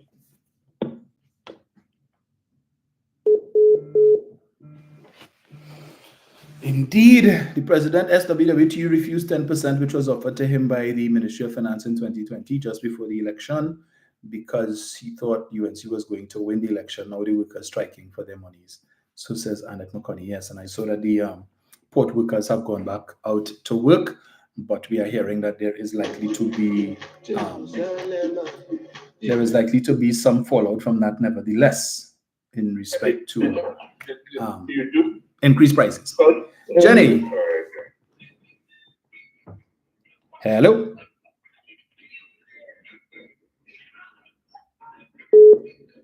Hello. Yeah, Jen. Hi. Huh? Yeah, me clearly? Yeah, I've been calling on you for the longest while. I'm morning down like one to only call us stubborn things. Morning. Well, you know, as usual, I had to get a plug. Right now, I'm in a car driving, so probably right now, I was just showing that the truth. If we wanted any evidence how the United National Congress, under this Kamla Prasad-Bissessar especially, is not fit for office, it was listening to them in the parliament with a budget debate, or the response to the budget. Michelle Benjamin sounded like if she was on the block lining. Right? Khadija Amin could have said it better. Under the People's Partnership, children wasn't safe. That's a Freudian slip, and we know Freudian slip is things in the subconscious that has come out. You listen to Barry Paradat. Because these are people who want to put back up themselves for office. And you watch them and you have to ask yourself, them is the alternative as a government, this country. On top of that, they would have interviewed Kamla Prasad-Bissessar and asked her about the job that Minister Scotland would have sent on their side. I think it was concerning the pedophile and human trafficking. And that woman had the unmitigated gall to say that she and her government reported human pedophilia because they had the Sabga report and she reported to the police. There's reports showing that that was never even laid in the parliament.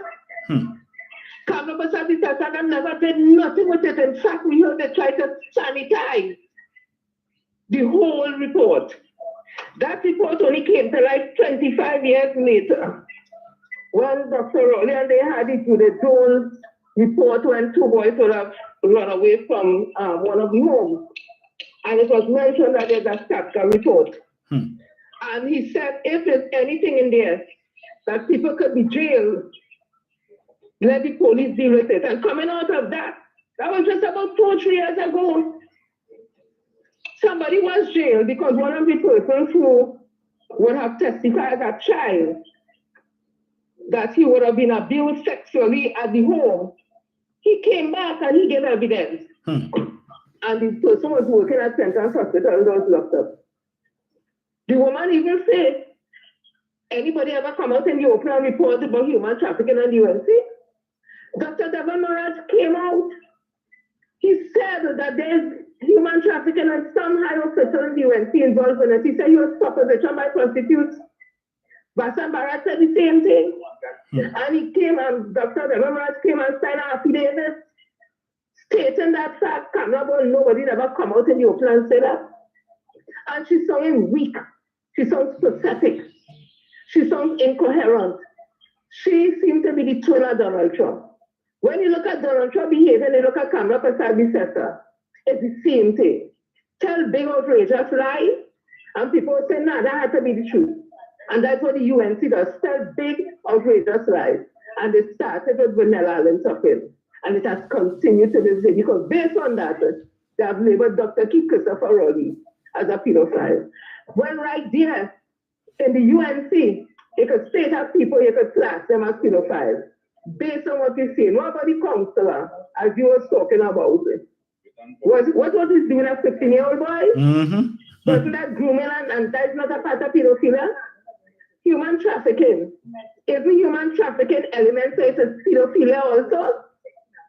So who when they're talking about, every time they're talking about pedophilia and rape, and it's a rape, it's the self they're talking about. Look right now, you see what happened across the county bridge? It's very, very tragic, but it's real. And as Assistant and Acting Commissioner Meister, just a couple of days ago would have said that domestic abuse and violence is contributing apparently to homicide. About 2 days later, an Indian man sliced his choppy daughter and the mother killed them and was going in the school for our next child. Look at the crime we've seen happening there.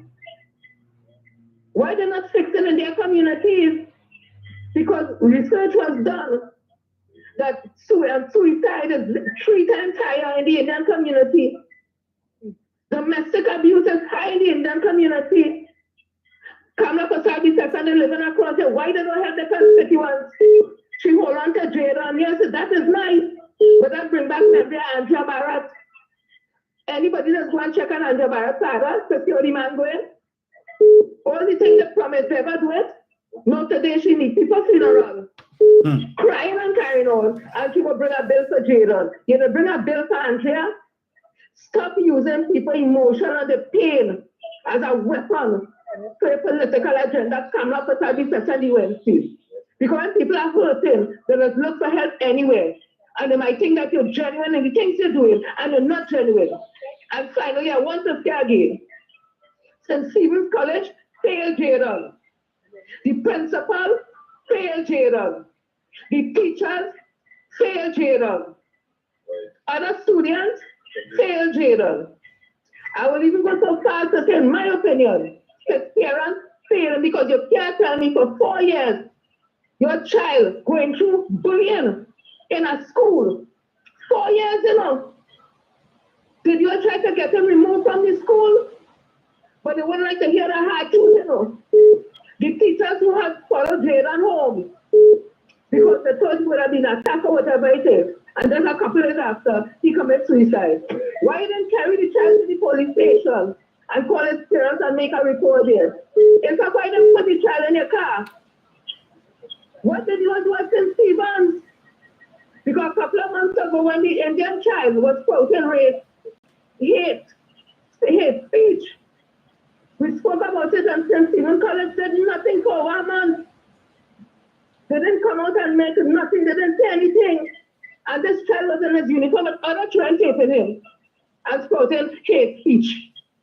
They did nothing. What is going on at St. Stephen's College? That the PTA president is saying that they have bullying going on there. So it takes this tragic death of a young child for everybody to realize how serious it is. 4 years, this child going to abuse a big person, an adult, can take that kind of pressure. And you have a child every day, apparently getting bullied in that school and have to go every morning. Come now, man. Always do better than that parents.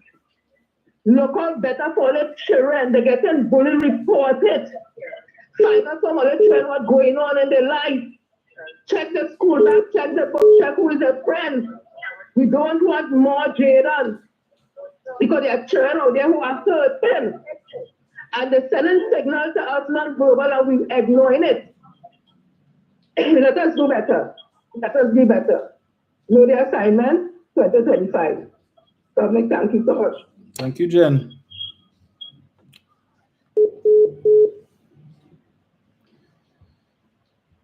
Hello, good morning. Hello, good morning. Dominic, Leave it there. I hope you ain't coming with nonsense this morning, eh? what's going on? All is well, but I hope you ain't coming with Good boy. nonsense. Go ahead. Let me say good morning to my sister. She don't miss your program, you know, Dominic. Yes, good morning to your sister. And then before she birthday too, she happy birthday one time. Belated birthday greetings, but you still don't want to tell me her name because your woman know your last name. All right, no problem. No. All right. I ain't getting involved in that. All right, but I'm sure she will come. She will come in. She'll call you and tell you. I'm sure she will. Dominic, Yes, sir. PNM meeting. Dr. Rowley said how his best friend in CARICOM is Irfan Als. Irfan Ali. Whatever, any person name. Dominic, that is not true. Dr. Rowley, best friend in CARICOM is Ralph Gonzalez. Dr. Roy tell you that? Well, let me tell you, because it was Dr. Rowley and Ralph Gonzalez who was calling on America to lift the sanctions against Venezuela.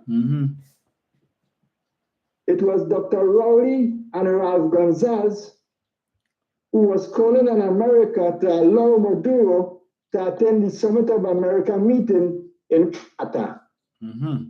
Dominic Alai, Dominic, Dr. Rowley, best friend in CARICOM is Ralph Gonzalez. So that we're talking there is not true. All right. I will leave it there. Leave it there. I wonder if you remember Mr. Manning's funeral. I wonder if you remember Ralph Gonzalez's speech at Mr. Manning's funeral. If you do, you wouldn't say that. Right? You would not have made that statement. But anyway, we will leave that there. All right? Okay. Oh boy. 7701763. Priscilla Holder says you want to tell Dr. Rowley who his friends are. So true. So true. Sometimes. Anyway, we will leave that there.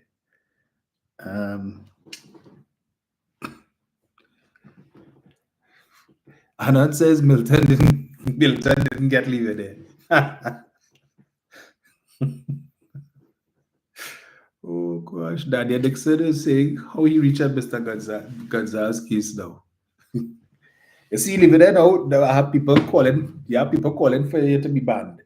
But anyway, yes. 7701763. Where my callers this morning? Where is Eric? I ain't hearing Eric. Brian, where art thou? Where are you?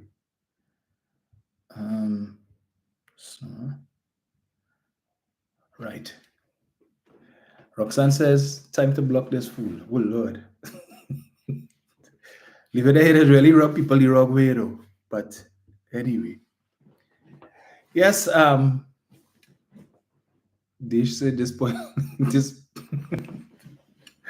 I will every now and they might have nothing to do with the any go and clean the yard. Oh gosh. Well, you're brutal. Well, you're very brutal. Just know, let me get this up.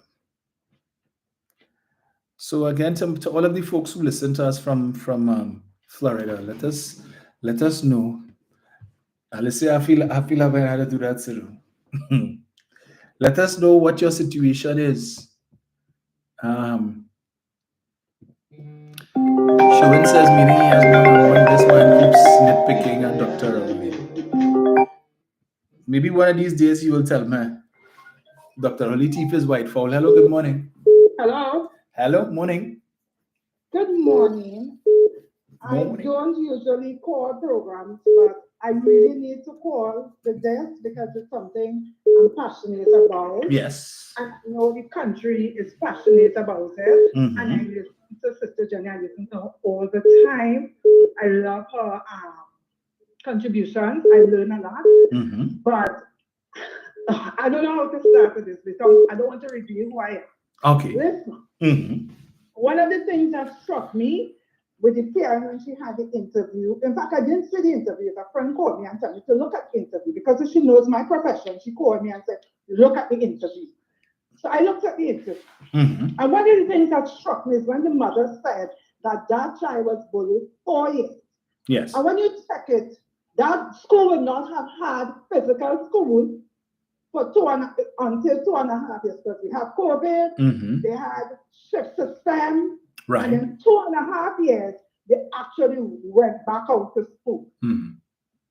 I also listened to her saying she made reports and nobody did anything. And I'm saying to myself, okay, you went to the school, you make report, nothing was done. There are so many other agencies that are available for you to make a report. Talk to a friend, talk to a thing. Talk to the boy have friends, talk to his friends' parents, and hear what they have to say. There are a lot of inconsistencies for me, and based on my profession and information, there's a lot of consistency in that story. Right. And I have to ask the public, oh gosh, let up on Brian and his family. And one of the things that disgusted me is when persons posted that child's face and his family on social media without getting any information, without confirming information that turns out not to be true, right? I am begging and pleading with people, please, taper it down. Think about this child and his family, and he's accused of something that, based on evidence, there's no evidence of that, right? And people have to understand what is bullying and what constitutes bullying. And if you have a child being bullied for years, as you say, there are certain things that you're going to see and hear that have you concerned. But you know what? Parents are so caught up in what is happening in their life and the relationship that sometimes they don't pay attention to their children. Or they feel, this is a child, he won't understand, he won't think he's good, he's okay. It's not okay. So when you're having issues at home, please ensure that your children understand what is happening, ensure that whatever is happening does not affect the child, so that, you know, things can happen and get out of hand. Yes. And please, people, taper it down, taper it down. You have to be very careful when you respond to information on social media that might not necessarily be the facts. Right? Persons repeat stories how they think they feel, and they feel they need to respond. But please, people, I'm begging, I'm asking, taper it down. Let us think about this child and his family, and he has a sibling as well. How they, because what, okay, you're accusing him of bullying, but you all are now bullying him and his family. Where do we go with it? Where do we go with it? We should be praying for all of them and, you know, empathizing with them and ensure that things work out and we don't have incidents of this again. And people start talking facts, nothing that they have in their head and they think they're supposed to be. So with this, thank you very much. Thank you so much. For people to take right down and think about the other child. I empathize and I sympathize with the mom because it's not easy losing a child, right? But I think the nation needs to taper down and think about the other child and his family and what they are going through. So we need to take right down. This is not a one-side song. I want to please all the politicians now just stay out of this and get out and stop causing more pain than anything else. Thank you. Indeed. Thank you so much.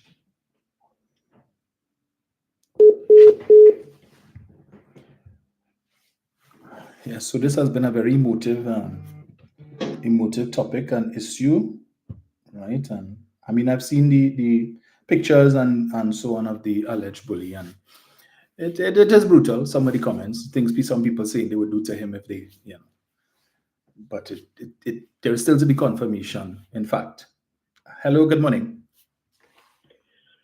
Dominic, good morning. Morning. When I tried to call the name, I say, at first I must apologize the other day. I keep calling you Wendell. I know how That's I harassed Wendell on the other morning program. Yeah. So I say, well, Lord Jesus is a good thing. Dominic and I wasn't doing anything. And I call Wendell name. What would happen, boy?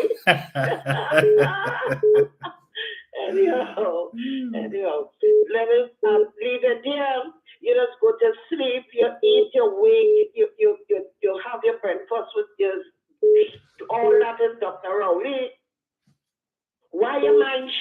the man's soul. Leave the man alone. Oh God, man. Jesus. Anyhow, I want to say I agree with the last caller.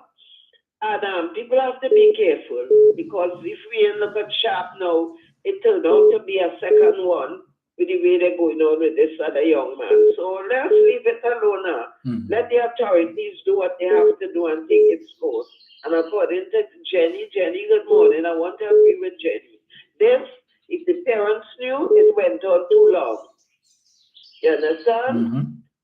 So I don't know what's going on, but the whole thing about what is happening now with people, we have to go back to the days, well, according to the song, the old time days. Long ago was a village raising a child, right? People has be hands off and what they see or hear going on and nobody don't want the children and all passing and watching you in your face and then telling you good morning. You know, long ago, I get licks for not telling a lady near to me good morning. Right? And she come and complain to my mother and licks. And the next evening I pass and I that she good evening, I get more licks.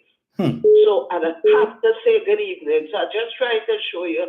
Long ago, your teacher beat here, your mother here, you get licks in school, it's licks home. Even waiting to hear what it is for and know it do something wrong. So now we don't have a village raising a child now. So parents have to really, really question the children, talk to them, look out for them, and do what they think is right to do. I find that case went on too long. And they should have brought it to the ministry early enough. So that if you can't say now that the ministry didn't do anything because it looked like it didn't reach there. So they have to be very careful. Parents, as the lady say, look out for your children and do what you need to do in a timely manner. And thank you again, Dominic. I'm sorry for mixing up your name. That's all right. You know, no, it wasn't intentional. Yes. All right. I heard you yesterday. Good contribution with Thank John. you. Evening. Right? Thank you, Zina. Okay. Yes. All right. Goodbye.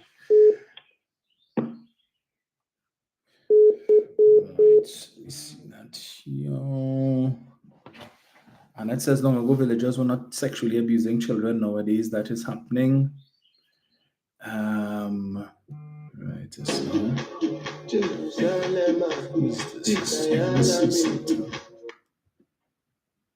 sister, not sister. Okay.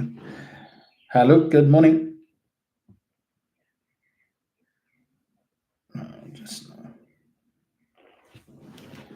Right? There's no, I grew up Woodbrook, okay? We were one people. It was Fong, Zaku, Wellington, Pantin, Montile, okay? You have to work the nexus. What divided us? And who? Right? A guy was in Eric Williams Ford, the Calcutta ship. It's not so. Right? Because when he went to England to get us to become independent, there was a fight. What he said was feared insult. And then came up the UNC. When you hear, or you, black man, paying him that he had children, you have the name of slave masters. What would children do? How can Kamla want to be paid again? Of what nation? You carried the Caribbean when Mandela died, his funeral. What was Mandela colored skin? Was his name British or African? There's so much pretense, right?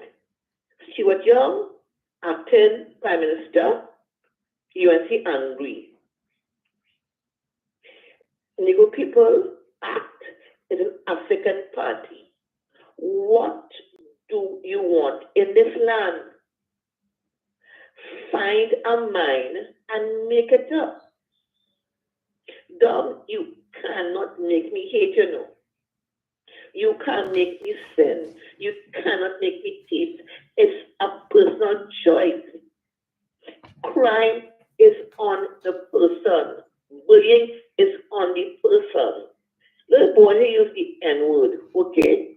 My friend, she knows, she was the family. And that is what the family says in front of the son. Kill N. Hate N. I asked her. She knows them. So he learned from his family. St. Stephen's College did nothing then. What happened if that child, an African student, would calmly be there crying? Calmness racist. It's all about yellow. And there's no yellow blood. If your Prime Minister care about each person, because in 2011, a child was raped in Laventille. A child was raped in Paria. Where was she then? The child was 16 months old when she was raped and killed. Kamla, where were you? Child was raped in Arima. Where were you? The boy killed in St. Joseph Kamla. Where were you? Did you care then? People's grief is her father. Kamla, history will not be kind to you. Tick tock, goes the clock on your career. I'm not going again. Bye-bye. Thank you.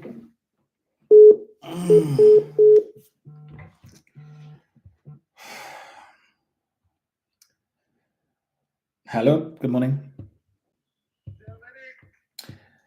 Oh, Lord. What is going on here? You always say that, and yet still you do. But Dominic, your callers and them, they're brutal against me. Yes. The even way you ban me and all. Mm-hmm. The same way they want Bruce to ban me too. Mm-hmm. What does that tell you? So what they want to ban me so for, Dominic? Because they find you ain't making sense. Your criticism of Dr. Rowley is unwarranted. And you're not going to tell us why you hate Dr. Rowley so. Dominic, Mm-hmm. when I tell all you what Dr. Rowley and Stuart Young did all you. Did us? All you go ball, you know. Really? All right, tell us now. But Dominic, tell us. No, I ain't ready yet. Okay. Election coming up. I waiting close to election, Dominic. All right. I waiting close to election. I go drop it on them. All right. Trust me, what I tell all you. And Matt over there. We look forward to Matt over there can take that to the bank. We look forward to that. I will leave it there. Thank you. Oh Lord. But I would tell you, I would just say, you might not want to wait that long, because if you wait till election, you mightn't have a platform to reveal it, because the ratings going at, you might end up getting blocked everywhere. I just say it. Yeah, because the listeners tired all over. So they might end up getting the request, and then we're going to reveal it. So tell us now while you still have platforms. Oh boy. Roxanne, in my profession, I've had to learn patience. Yeah.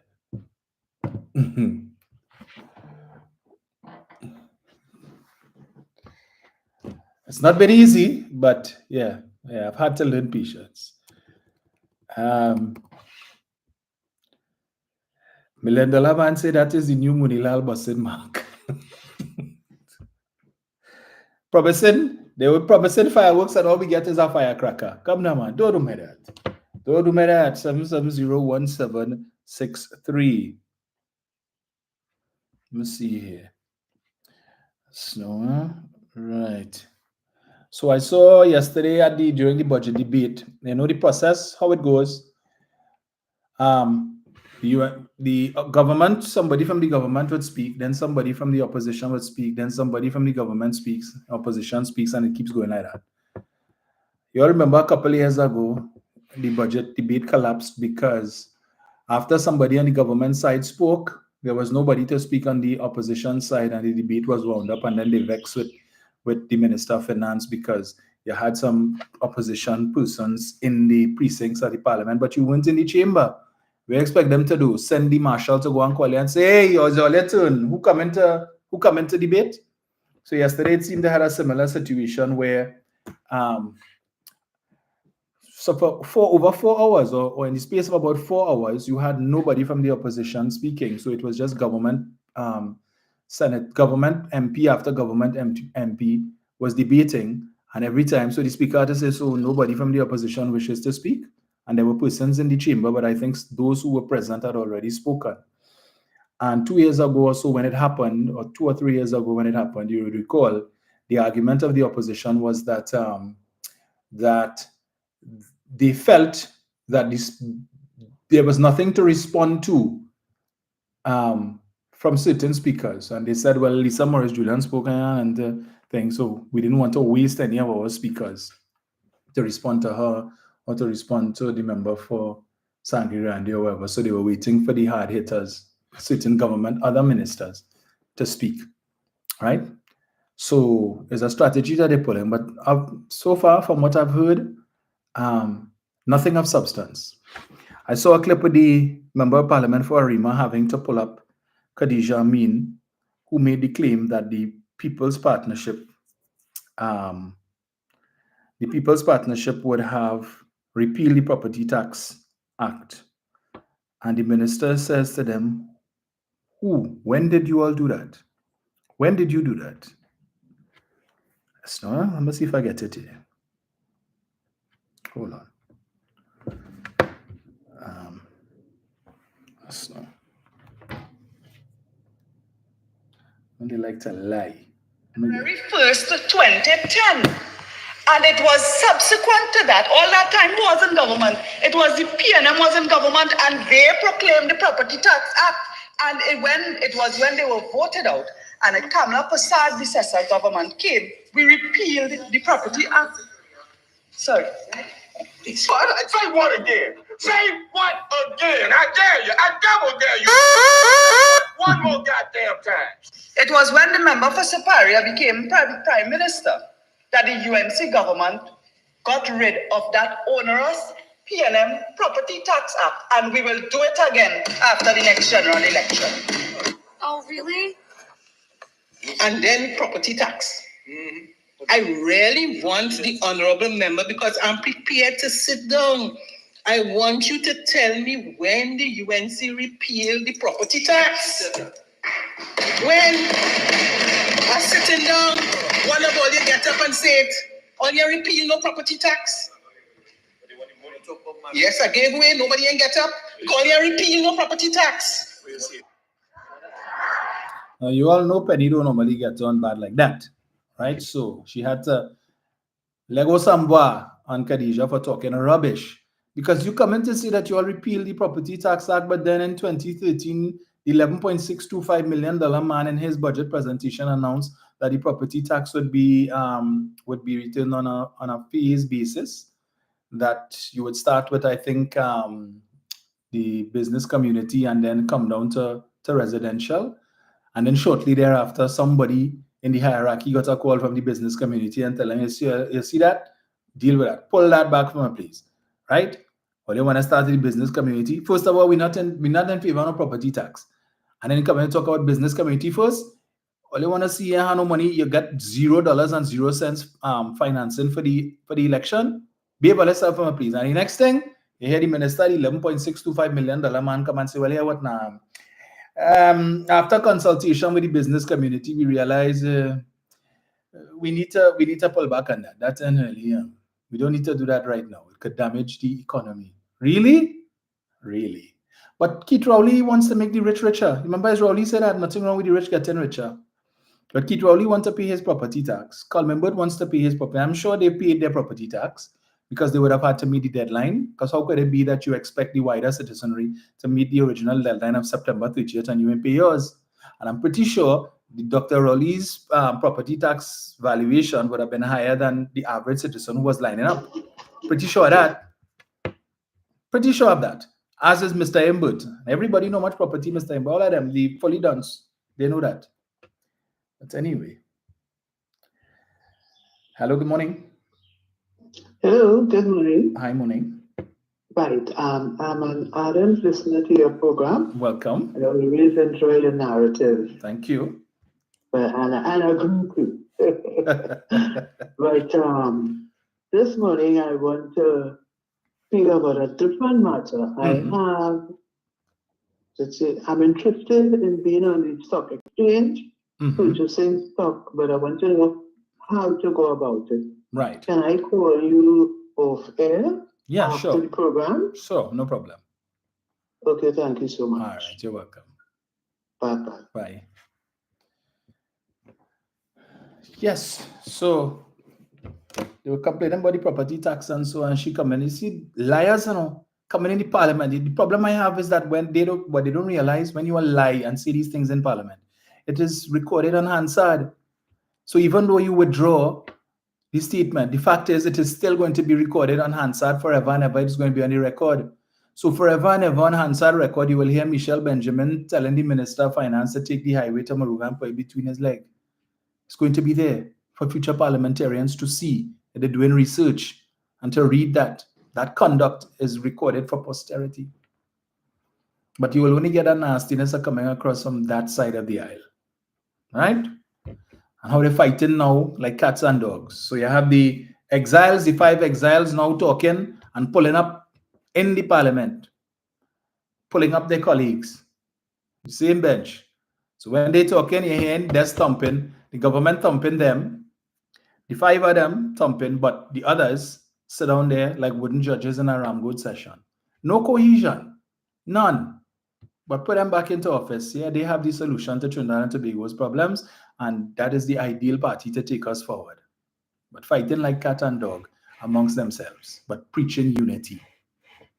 Folks, let me thank you all for joining me this morning. We will chat again on Sunday, God's willing, 11 o'clock. Stay tuned to the Parliament channel. The debate continues in earnest.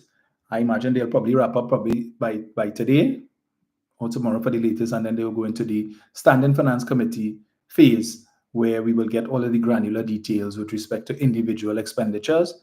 And of course, there's an opportunity for Kuchura and Bacchanal on the part of the opposition. Right? But we'll see how that is, how they will work that out. But if you really want to know, I don't think Dr. Rowley has spoken yet, which means he'll probably speak today. And remember, he told us last Friday that he requested information with respect to the expenditure under at the office of the PM under Kamla Prasad Bisesa as compared to the expenditure under him. So we look forward to that hopefully today, right? And we look forward to, as well to the wrap up by Minister Imbut. So enjoy your day. Appears it might be somewhat rainy. So stay safe on the black carpet. Make it a productive one, and God's willing, we will chat again on Sunday morning. Anne-Marie Montique, Dandy Sandiford, Fiola Rudder, Alison Boyce, thank you all so much. Hazel Thompson, thank you. Roxanne, see you on Sundays. 29 Super C. 29 Super C says, more than likely Dr. Rowley will get a bois. Oh yes, he will. He certainly will. Brian Batiste says, Kamla like Karen stormed the funeral for political gain. That's exactly what she did, right? Political gain. Made sure the camera, I'm sure she worked with her camera crew, she and her boyfriend Princestown, and they made sure the media got sight of them, and she was more than willing to make herself available to give a comment to the media, right? More than willing. And of course, her fully done supporters talking about where Rowley and where the Minister of Education, and how come they're not there? Because they're not about looking for political mileage off of people's grief. Where was she last year when 2 of her constituents died? Mother and daughter died in a house fire. Where was she? Did she go to that funeral? There was no political mileage to be gained from that. Did she send a card to the family? Did she go to the wake or anything? Any of them showed up? No, there was no political mileage to be gained from that, right? But this one, oh yes, it tugs at the heartstrings of the average citizen. So let me present myself, because I know my fully done supporters will say, yeah, you see, she went and she's such a caring woman, and where Rowley don't care.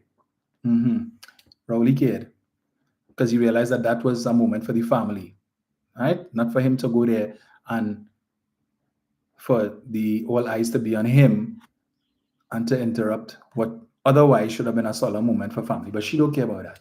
But it's not going to help her. She could go to every funeral at her from now until Neverary. It's still not going to help her. Right? So, folks, thank you all so much. We will chat again. And Super C saying she wasn't there. Exactly. She wasn't. She didn't care about her funeral. Hypocrite. Sunday, folks.